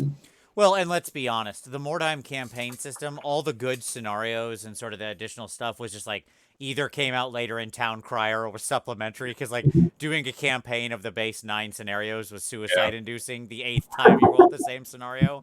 But like I have a big folder still to this day of like the PDFs of every Town Crier and fan made scenario, that I went through and culled down to all my favorites. And so I had that Carnival Chaos one. That one didn't have the army, but I had the booklet.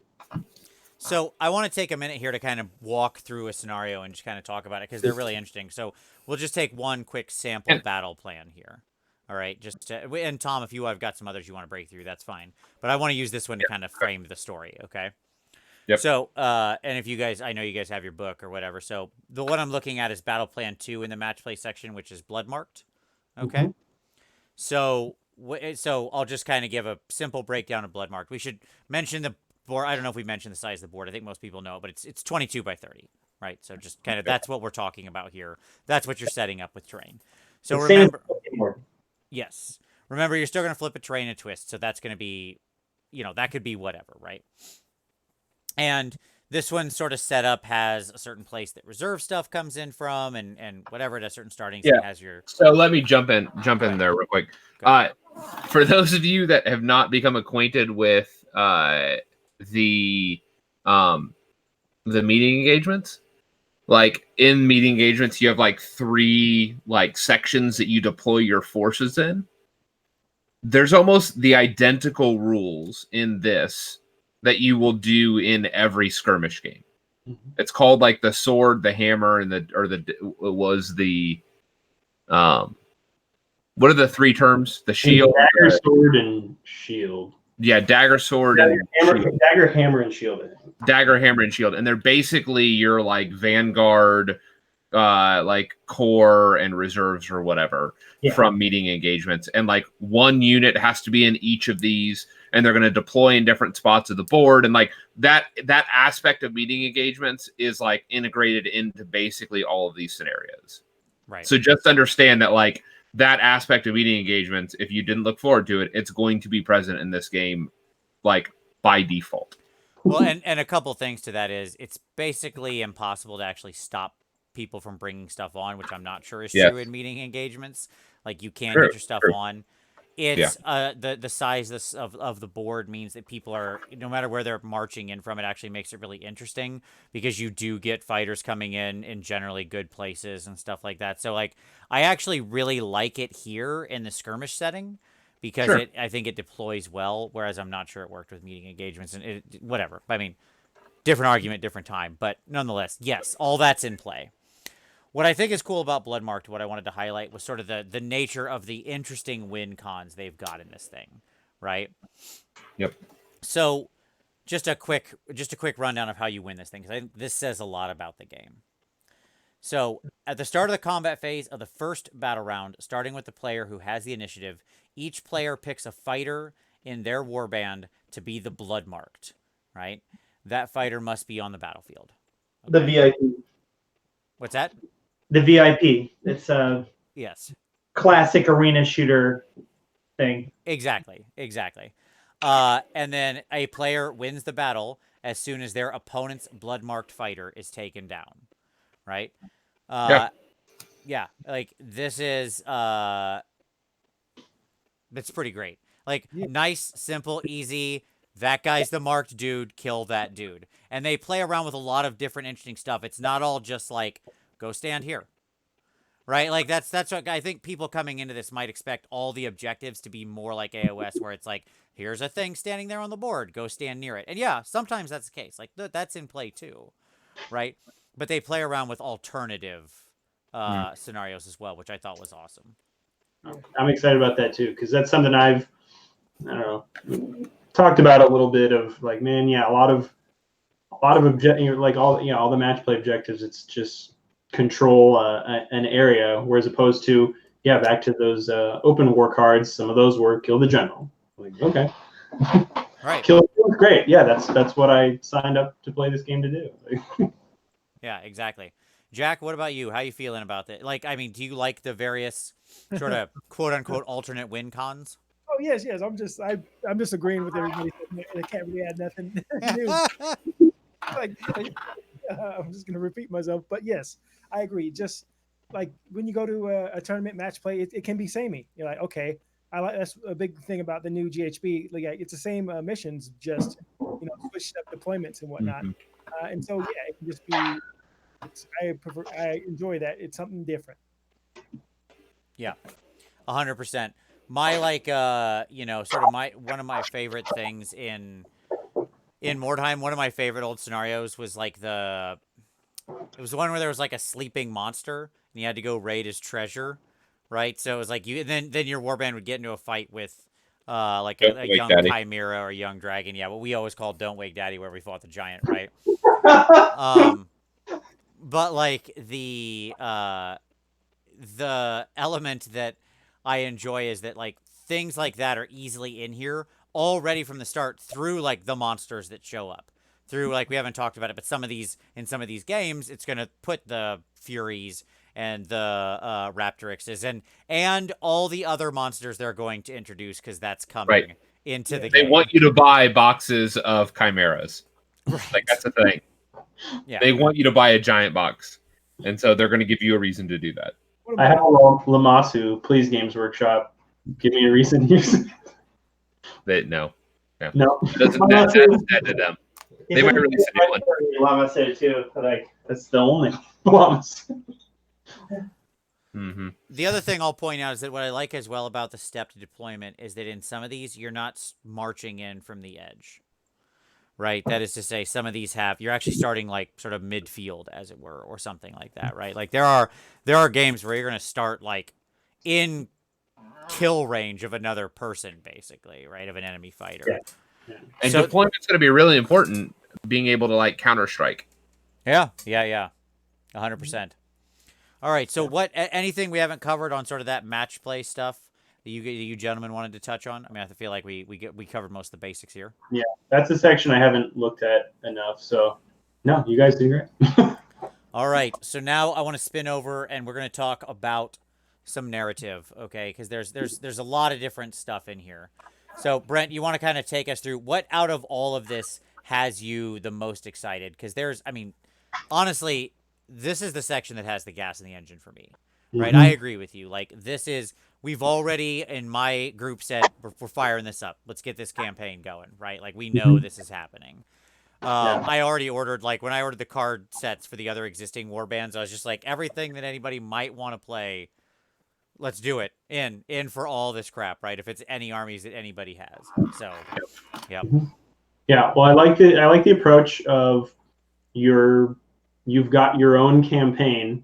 You know, it can involve the same people, but also it doesn't have to. As long as you have somebody to play against who's doing, a campaign game of their own, then you can do a campaign game. So like organizing, I specifically have to play this person and this person.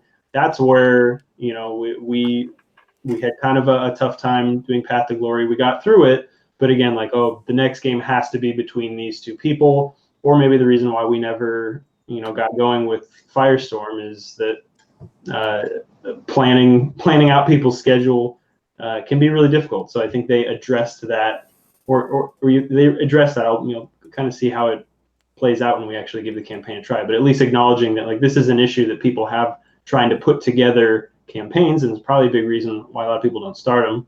I think that's a good start. I'll also note that the name generator is pretty cool, and I think for me is really important to the enjoyment of the game, because I think if some people do kind of have the perception, it's like, okay, maybe the game is too simple, too basic, your Iron Legionnaire fighting my Plains Runner maybe isn't that exciting. But if he's no longer the Iron Legionnaire, if he's I haven't looked through specifically their name chart, but if he's I'm going to assume Steve, the Iron Legionnaire. That's on the chart, right? If he's Steve, then that already is more interesting. I think you care a little bit more about this fight between Steve and Joe than you did when they were just, when they didn't have names. Now you can add in a little bit more that through the campaign system, if they got a Destiny level. I mean, I am looking forward to making all kinds of jokes whenever the Lion goes up in a Destiny level. Once he hits 3, he becomes the Lion King. As I get closer to that, something that maybe was, a more simplistic type of miniatures game starts to, you don't even have to write the narrative at that point. It's starting to write itself because of little additions that I don't think are going to imbalance the campaign, but are definitely going to make it more fun if you really lean into name your models. Oh, can confirm 100%, right? Yeah. We had a campaign in Mordheim come to a stop because these two named characters, like one was mine, the leader of my warband, and one was which was a Skaven warband, and then there was like a Dwarven warband back in the original first campaign we played. We came to a stop because we were both at like 300 or 400, renown or whatever, and neither of us wanted to fight each other because the chance of death was just like too high, and it was, we were like, we'd both become just like we had destroyed all other warbands in the campaign, and so this final showdown was just like a rat and a dwarf shaking hands and be like, you take that half, I'll take this half. It matters so much more when it's when you get behind those things, when they have a life to them over time. Absolutely. Or if they build a reputation that you don't expect too. So, thinking then back to a previous Mordheim campaign, it's also funny when you start and you're like, oh, well, with my Marienburgers, this is Carl Iron Shield, and you get really in character with the names, and then eventually like, oh, well, now I have this ugly guy and he's named Bumpy, and then it turns out Bumpy is actually the hero of your warband and he's knocking people out left and right, until then your friends are like, we hate Bumpy, like we're gonna kill Bumpy. And then anytime he gets taken out of action, they're going out of their way to get rid of this guy. And every time he gets taken out of action, he still survives. So there still is an element of this where maybe a fighter in Warcry isn't, leveling up as much as they would be in Mordheim, but there's still a reputation that they might build just because you get lucky with dice, or maybe unlucky. I mean, so like on our channel, Jack Slaughter Priest has a reputation just because of like how many times has he rolled so poorly that he winds up like boiling, microwaving his own blood and killing himself. Like he became Cordell the Unlucky in that Path to Glory campaign, just by giving him a name and recognizing that, like, why does this keep happening? That's the stuff you remember. That's the stuff that you come back to, and I think our channel analytics actually show that Cordell is more popular than I am on the channel. Yes, I understand. There was a Mordheim campaign I had where, again, somehow I had a Skaven warband, and I had named all my rats after like late 90s, early 2000s rappers, and I remember 2 Chainz was a particular terror on the battlefield, and everybody was always trying to kill 2 Chainz. So, you got to watch out for that. Yeah, so these are the types of things it sounds like, you're looking for in this game, and definitely this is the stuff that I'm looking to recreate in a new way. And right now it looks like that is definitely part of the narrative campaign system in Warcry. Yeah. And what's notable here, like there was actually Hooves is in the chat, and he said this better have some big tables. Can confirm. What's wonderful is if you're familiar with like Mordheim and you like that post-battle sequence to the campaign, which, let's face it, that was where it was at, right? Yeah. I mean, that's where the real game happened, right? Yeah, you're getting to that end sequence, right? And it feels very much like that traditional end sequence, right? Where like you earn and spend glory, and so like, well, how do you get glory? Well, you do all. If you remember the Mordheim table, there's going to be some things that feel very similar to you, like you took part in the battle, the leader of your opponent's warband was taken down, and so on and so forth. I also love how they've cleverly put in taken down instead of like killed. That's their new out of action, right? And take you down to Chinatown, like 1,000 people are going to say that. So, you make injury rolls. People can die, but not your leader. Good, fine, great. The leader automatically doesn't die. You roll for your destiny levels, you can add and remove people, and then you go search for lesser artifacts, and you advance on the campaign progress tracker, and then you earn your artifacts of power or command traits. Wonderful, right? Yeah. And it leaves room for players to add in their like hardcore mode if you want to like eliminate dudes every time they. Because that was part of it. Was like, oh yes, like injury chart roll, and then seeing that, well, it's only there's a chance that you might die, and then there's a chance that you lose a destiny level, and then the rest of it you're fine. That's fine, but I did think back to Mordheim where I loved having, again, so people are just trying to get rid of Bumpy, and it's like, well, you broke his leg, but he's still here. You know, He's gonna hobble over there and how, choke you to how death. many more injuries can we just stack on this one guy and have him never die? But again, that's something that they could have in, you know, future campaign supplements. Where again, so now this isn't overwhelming to start, or it's definitely, you know, available for fans to, you know, make some house rules too. If you do want to, play Warcry on hard mode where you're running out of money and all of your guys have lost an eye. Oh, I estimate 5 minutes from now.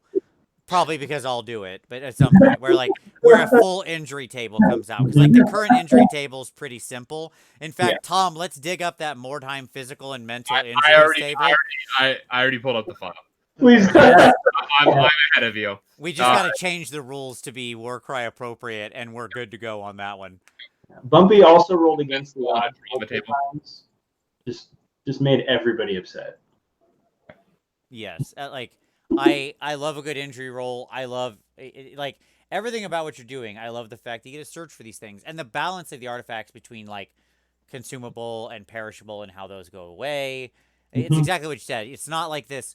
They really cleverly avoided like one of the things I think people classically complained about was the sort of like victory or vicious cycle that campaign games would get in, where like one warband would accelerate into the stratosphere, and then like the other one would just kind of go down the toilet, right? And they really worked hard to avoid that here, I think, in a pretty reasonable way. It doesn't feel like that's the likely outcome. We even had that in Path to Glory too. Like, there was the winner. The richer got richer. Yeah, I didn't win every game because I'm good. Nope. No, you won every game because I rolled Judicators and it just made everybody disappear.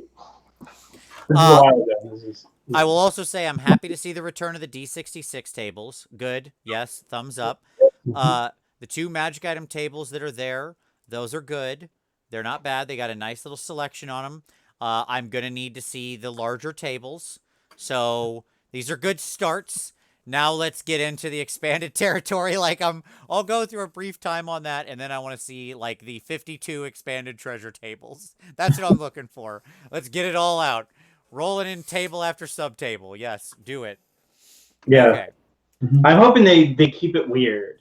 Like, I want to see weird. It can get even weirder too if it depends on, you know, which region of the all points, you know, you're in. Yeah. Who knows? Have it narratively driven based on location. Yeah. Yep. Absolutely. Yeah. I mean, what else do you want to say about the sort of campaign system? I mean, there's a lot to unpack there, and I don't want to necessarily just read the book to everybody, but there's certainly a lot there as you're moving along this track. Again, feels very like you remember Mordheim-esque, where you're sort of filling this thing out, and then you have the big ones every so often.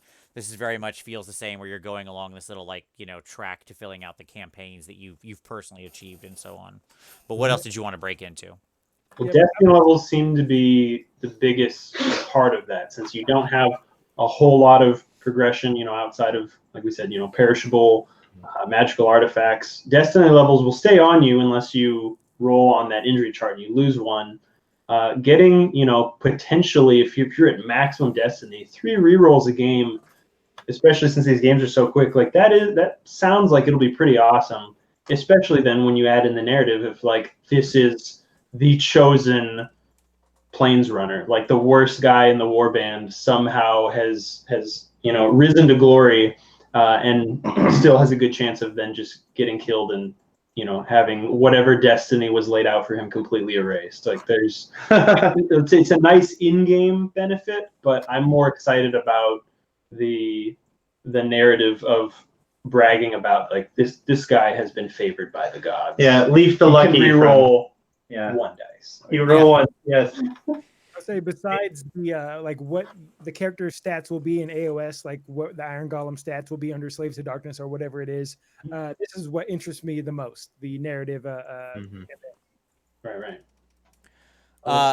Yeah, I mean, there's a lot to sort of get into here, even with just what they already have. It's actually really impressive. I think one of the things I loved is that when in reading through this was that it's clear they knew this was a big deal, right? When you look at like the actual density of just kind of what's filled out, this narrative section is actually really big in the book, right? Like they could have just softballed this and they didn't. Now it can still be built out a lot farther, and I hope to see fan made stuff and things like that, because when we're talking about this, like I said, most of the stuff I ever did with More Time was fan made stuff. I'm not looking to go to a tournament and play this. That's not what it's for. I'm looking for more fun things to use in my game, in my basement. And like this is the place where that intersection happens, and I hope to see a lot of community creativity there, right? I'm wondering, is this also, something unique to Warcry? And we've seen this in another Games Workshop game where they do have these story modes for the specific factions. So, there's 2 different campaigns, specifically for the Iron Golems, or for each of the Chaos factions.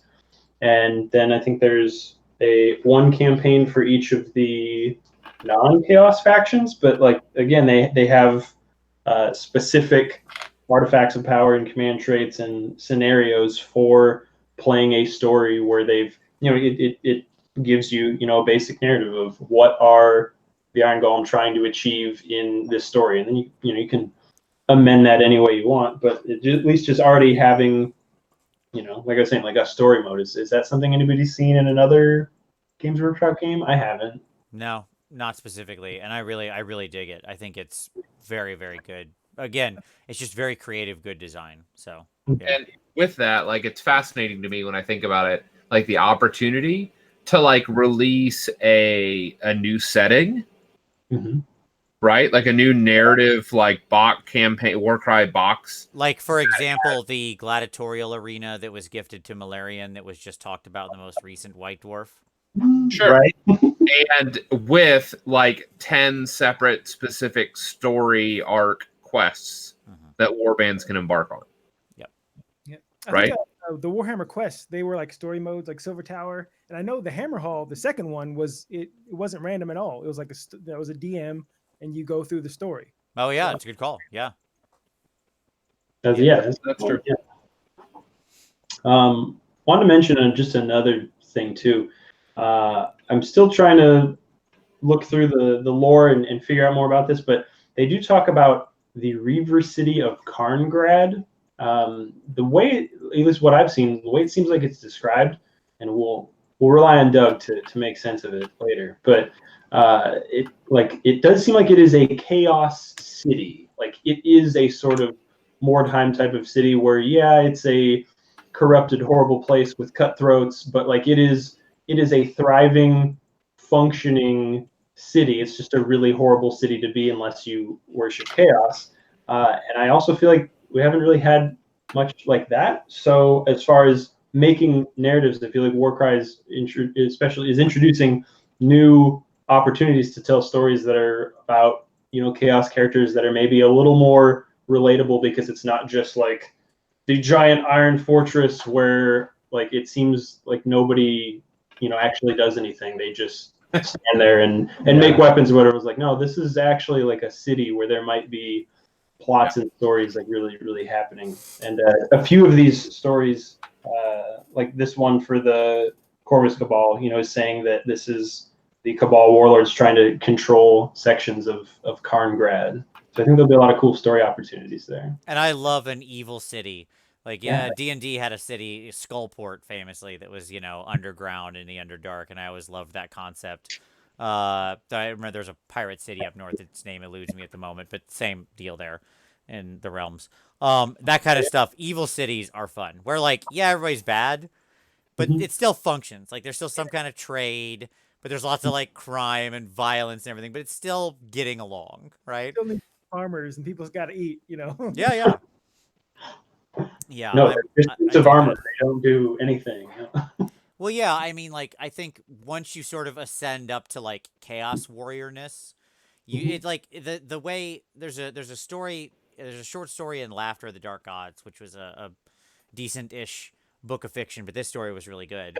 And it kind of gave you the perspective of somebody falling into chaos. Like, they go from literally like a person in the Empire who's sort of leaving the Empire to Demon Prince over the course of the story. And it seems like what the perspective is he eventually becomes a chaos warrior and a chaos warlord and so on and so forth. You know, a chaos lord. And you experience a lot of the story through his eyes while he's a chaos lord. It just seems like they kind of like phase out. I don't have like I don't mean like phase out of existence. I mean they space out. That's the better way to say it. Where they'll just like time passes and they're not really aware of what they're doing. They just kind of like they just kind of walk around or stand around or do stuff, or they're not really conscious anymore of what's going on until a fight happens and then things go on, you know. And there's some that are like planning and all this, but like a lot of it just seems to be no, they're not living normal lives.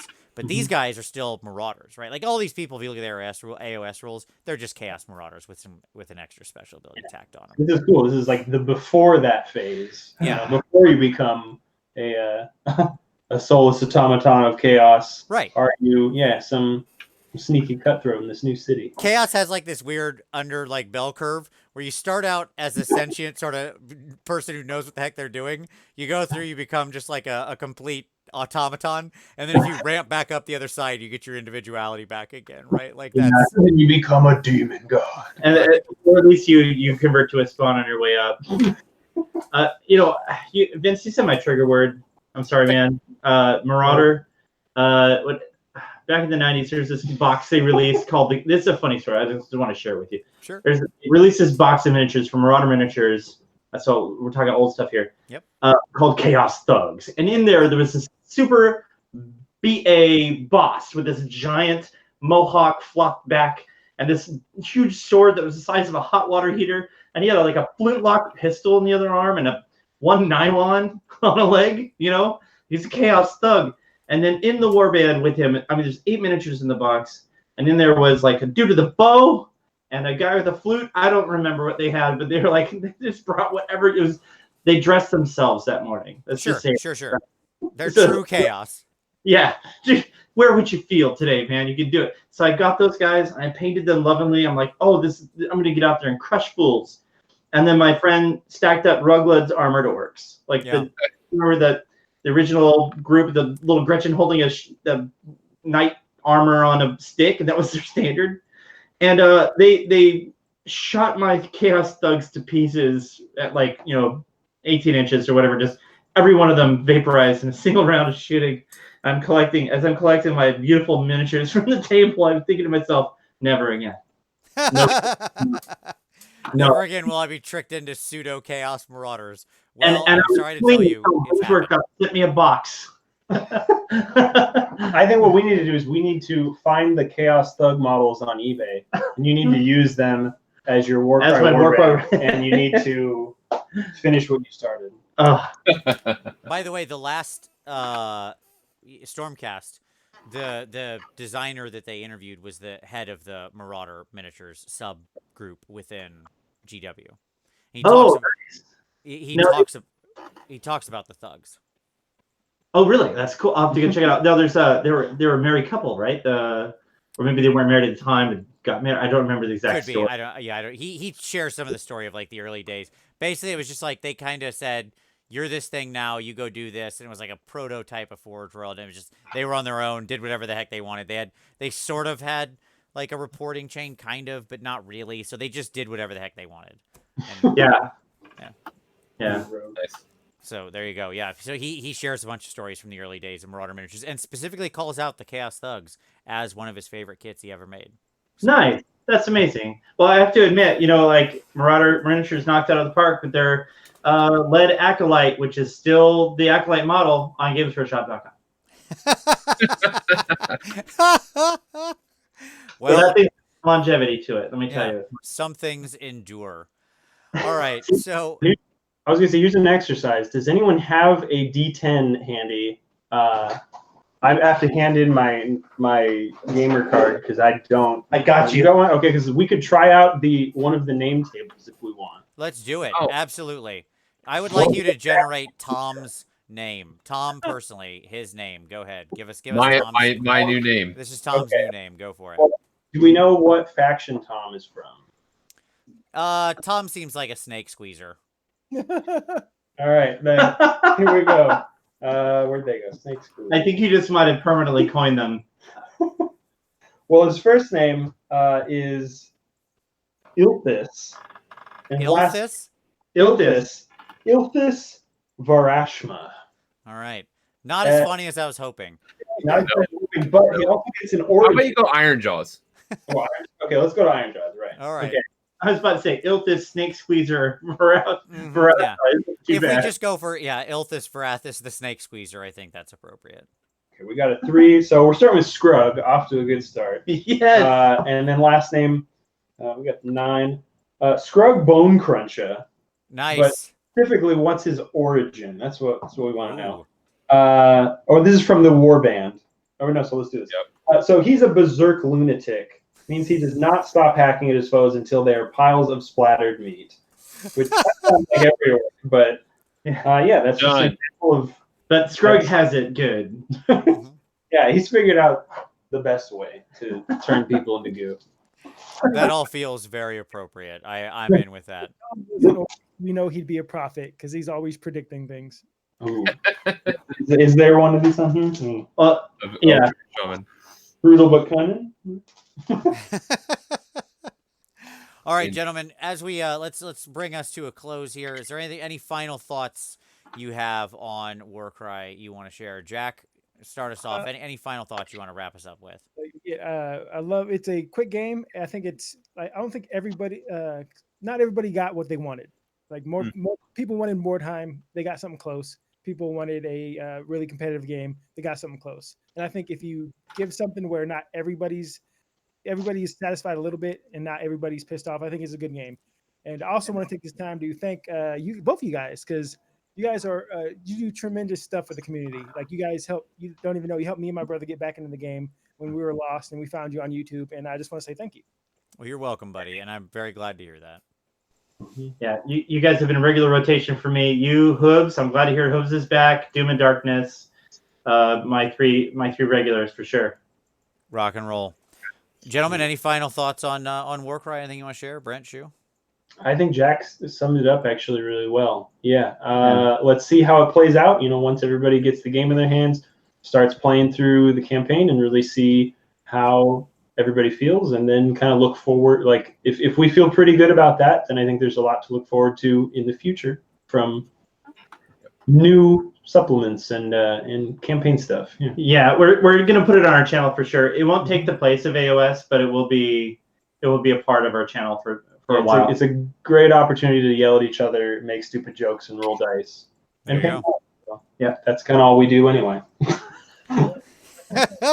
Yeah, I mean, it feels like we're a step away from like the Commanders or Elites or whatever expansion, right? Where suddenly it's like 2,000 points is what you build, and now you can have some kind of monster or leader in there or something, but still not a vampire lord on zombie dragon, but you can have like a vampire lord on foot, right? Like that would be the next guy up. And they showed like there are keywords that we can't explain, like mount that shows a Dracoline, or like gargantuan. Yeah. I can't wait for the monster expansion. Bring it on. I want to see the Gorgon or something or whatever. Pick a thing. Some monster like that that's not a ridden monster, just a monster that has 80 wounds. Well, here's the deal. This is the game for that. Like, we have an entire Allegiance sub-faction called Monsters of Chaos, right? Yep. Like, this is the place to do that. Yeah. Chaos Giant, 65 wounds. That's my call right there. You go. 120. As much as we're adding AOS units in here, I almost hope it remains a closed system with its own unique models, own unique warbands. I know they're going to give us rules to bring some stuff in, but I just love these unique, like. So they make a new giant? Yes, new giant. That's what I support that. Yeah. And whenever you run it in AOS, people are like, oh, that thing. I wanted to go, you brought those weirdos again. The 80-point band of Unmade, right? It's like, what are they going to do? Well, they're going to sit in that control point until you go kill them, dumb. Yeah. And they're I'm going to predict you're going to see a fair amount of untamed beasts on tables. Let me just say that now, because they're the rules rock stars of the Marauder teams. So you're going to see some of those dudes. Beastman, the Beastmasters are going to be running around like crazy. Yeah. Good thing those are mine. Get the lion out. That's right. Tom, final thoughts? I'm excited. I at this point have sold off all of my kill team, all of it. It's all gone. Like I have my war bands that my little teams that I painted up, but all of my excess stuff, all of my terrain that wasn't Sector Mechanicus, all of it's gone. So the stuff I painted up, that I had almost like the city that I had fully painted up, like all of that terrain, sold that for a nice pretty penny. It was my nest egg for this stuff, and I will be buying everything that comes out of Warcry for quite a while. Just buy it all again, except Yep. it's called Warcry. Well, that's how it works. Yep. Yeah, I would just like to say that would be a funny. Somebody mentioned a game mode where Archeon decides to drive the kids off his lawn, so it's like everybody against Archeon. If the exact same calculation were to carry over, right? Like it won't, but like it's sort of operate. Let's assume it, He has it 200 operated at wounds. like a 1-to-15 ratio or something like that. Yeah, he would have 300 wounds. Which is hilarious because the Slayer Kings would still only do 2 damage. Ooh. Hey, Doesn't matter. It's not safe. Yeah. you know what? You know what the Slayer of Kings wouldn't have to worry about in this game? Rend. And yeah. Exactly. All right. So with that, I'll say to the Rerolling Ones crew, thank you, gentlemen, Jack, Brent, Shu. Yeah. Absolute pleasure to have you guys on. We will absolutely do this again in the future. This is a party, and I loved it. So for all of you out there watching, thank you very much. As always, we appreciate it, and we'll see you next Wednesday.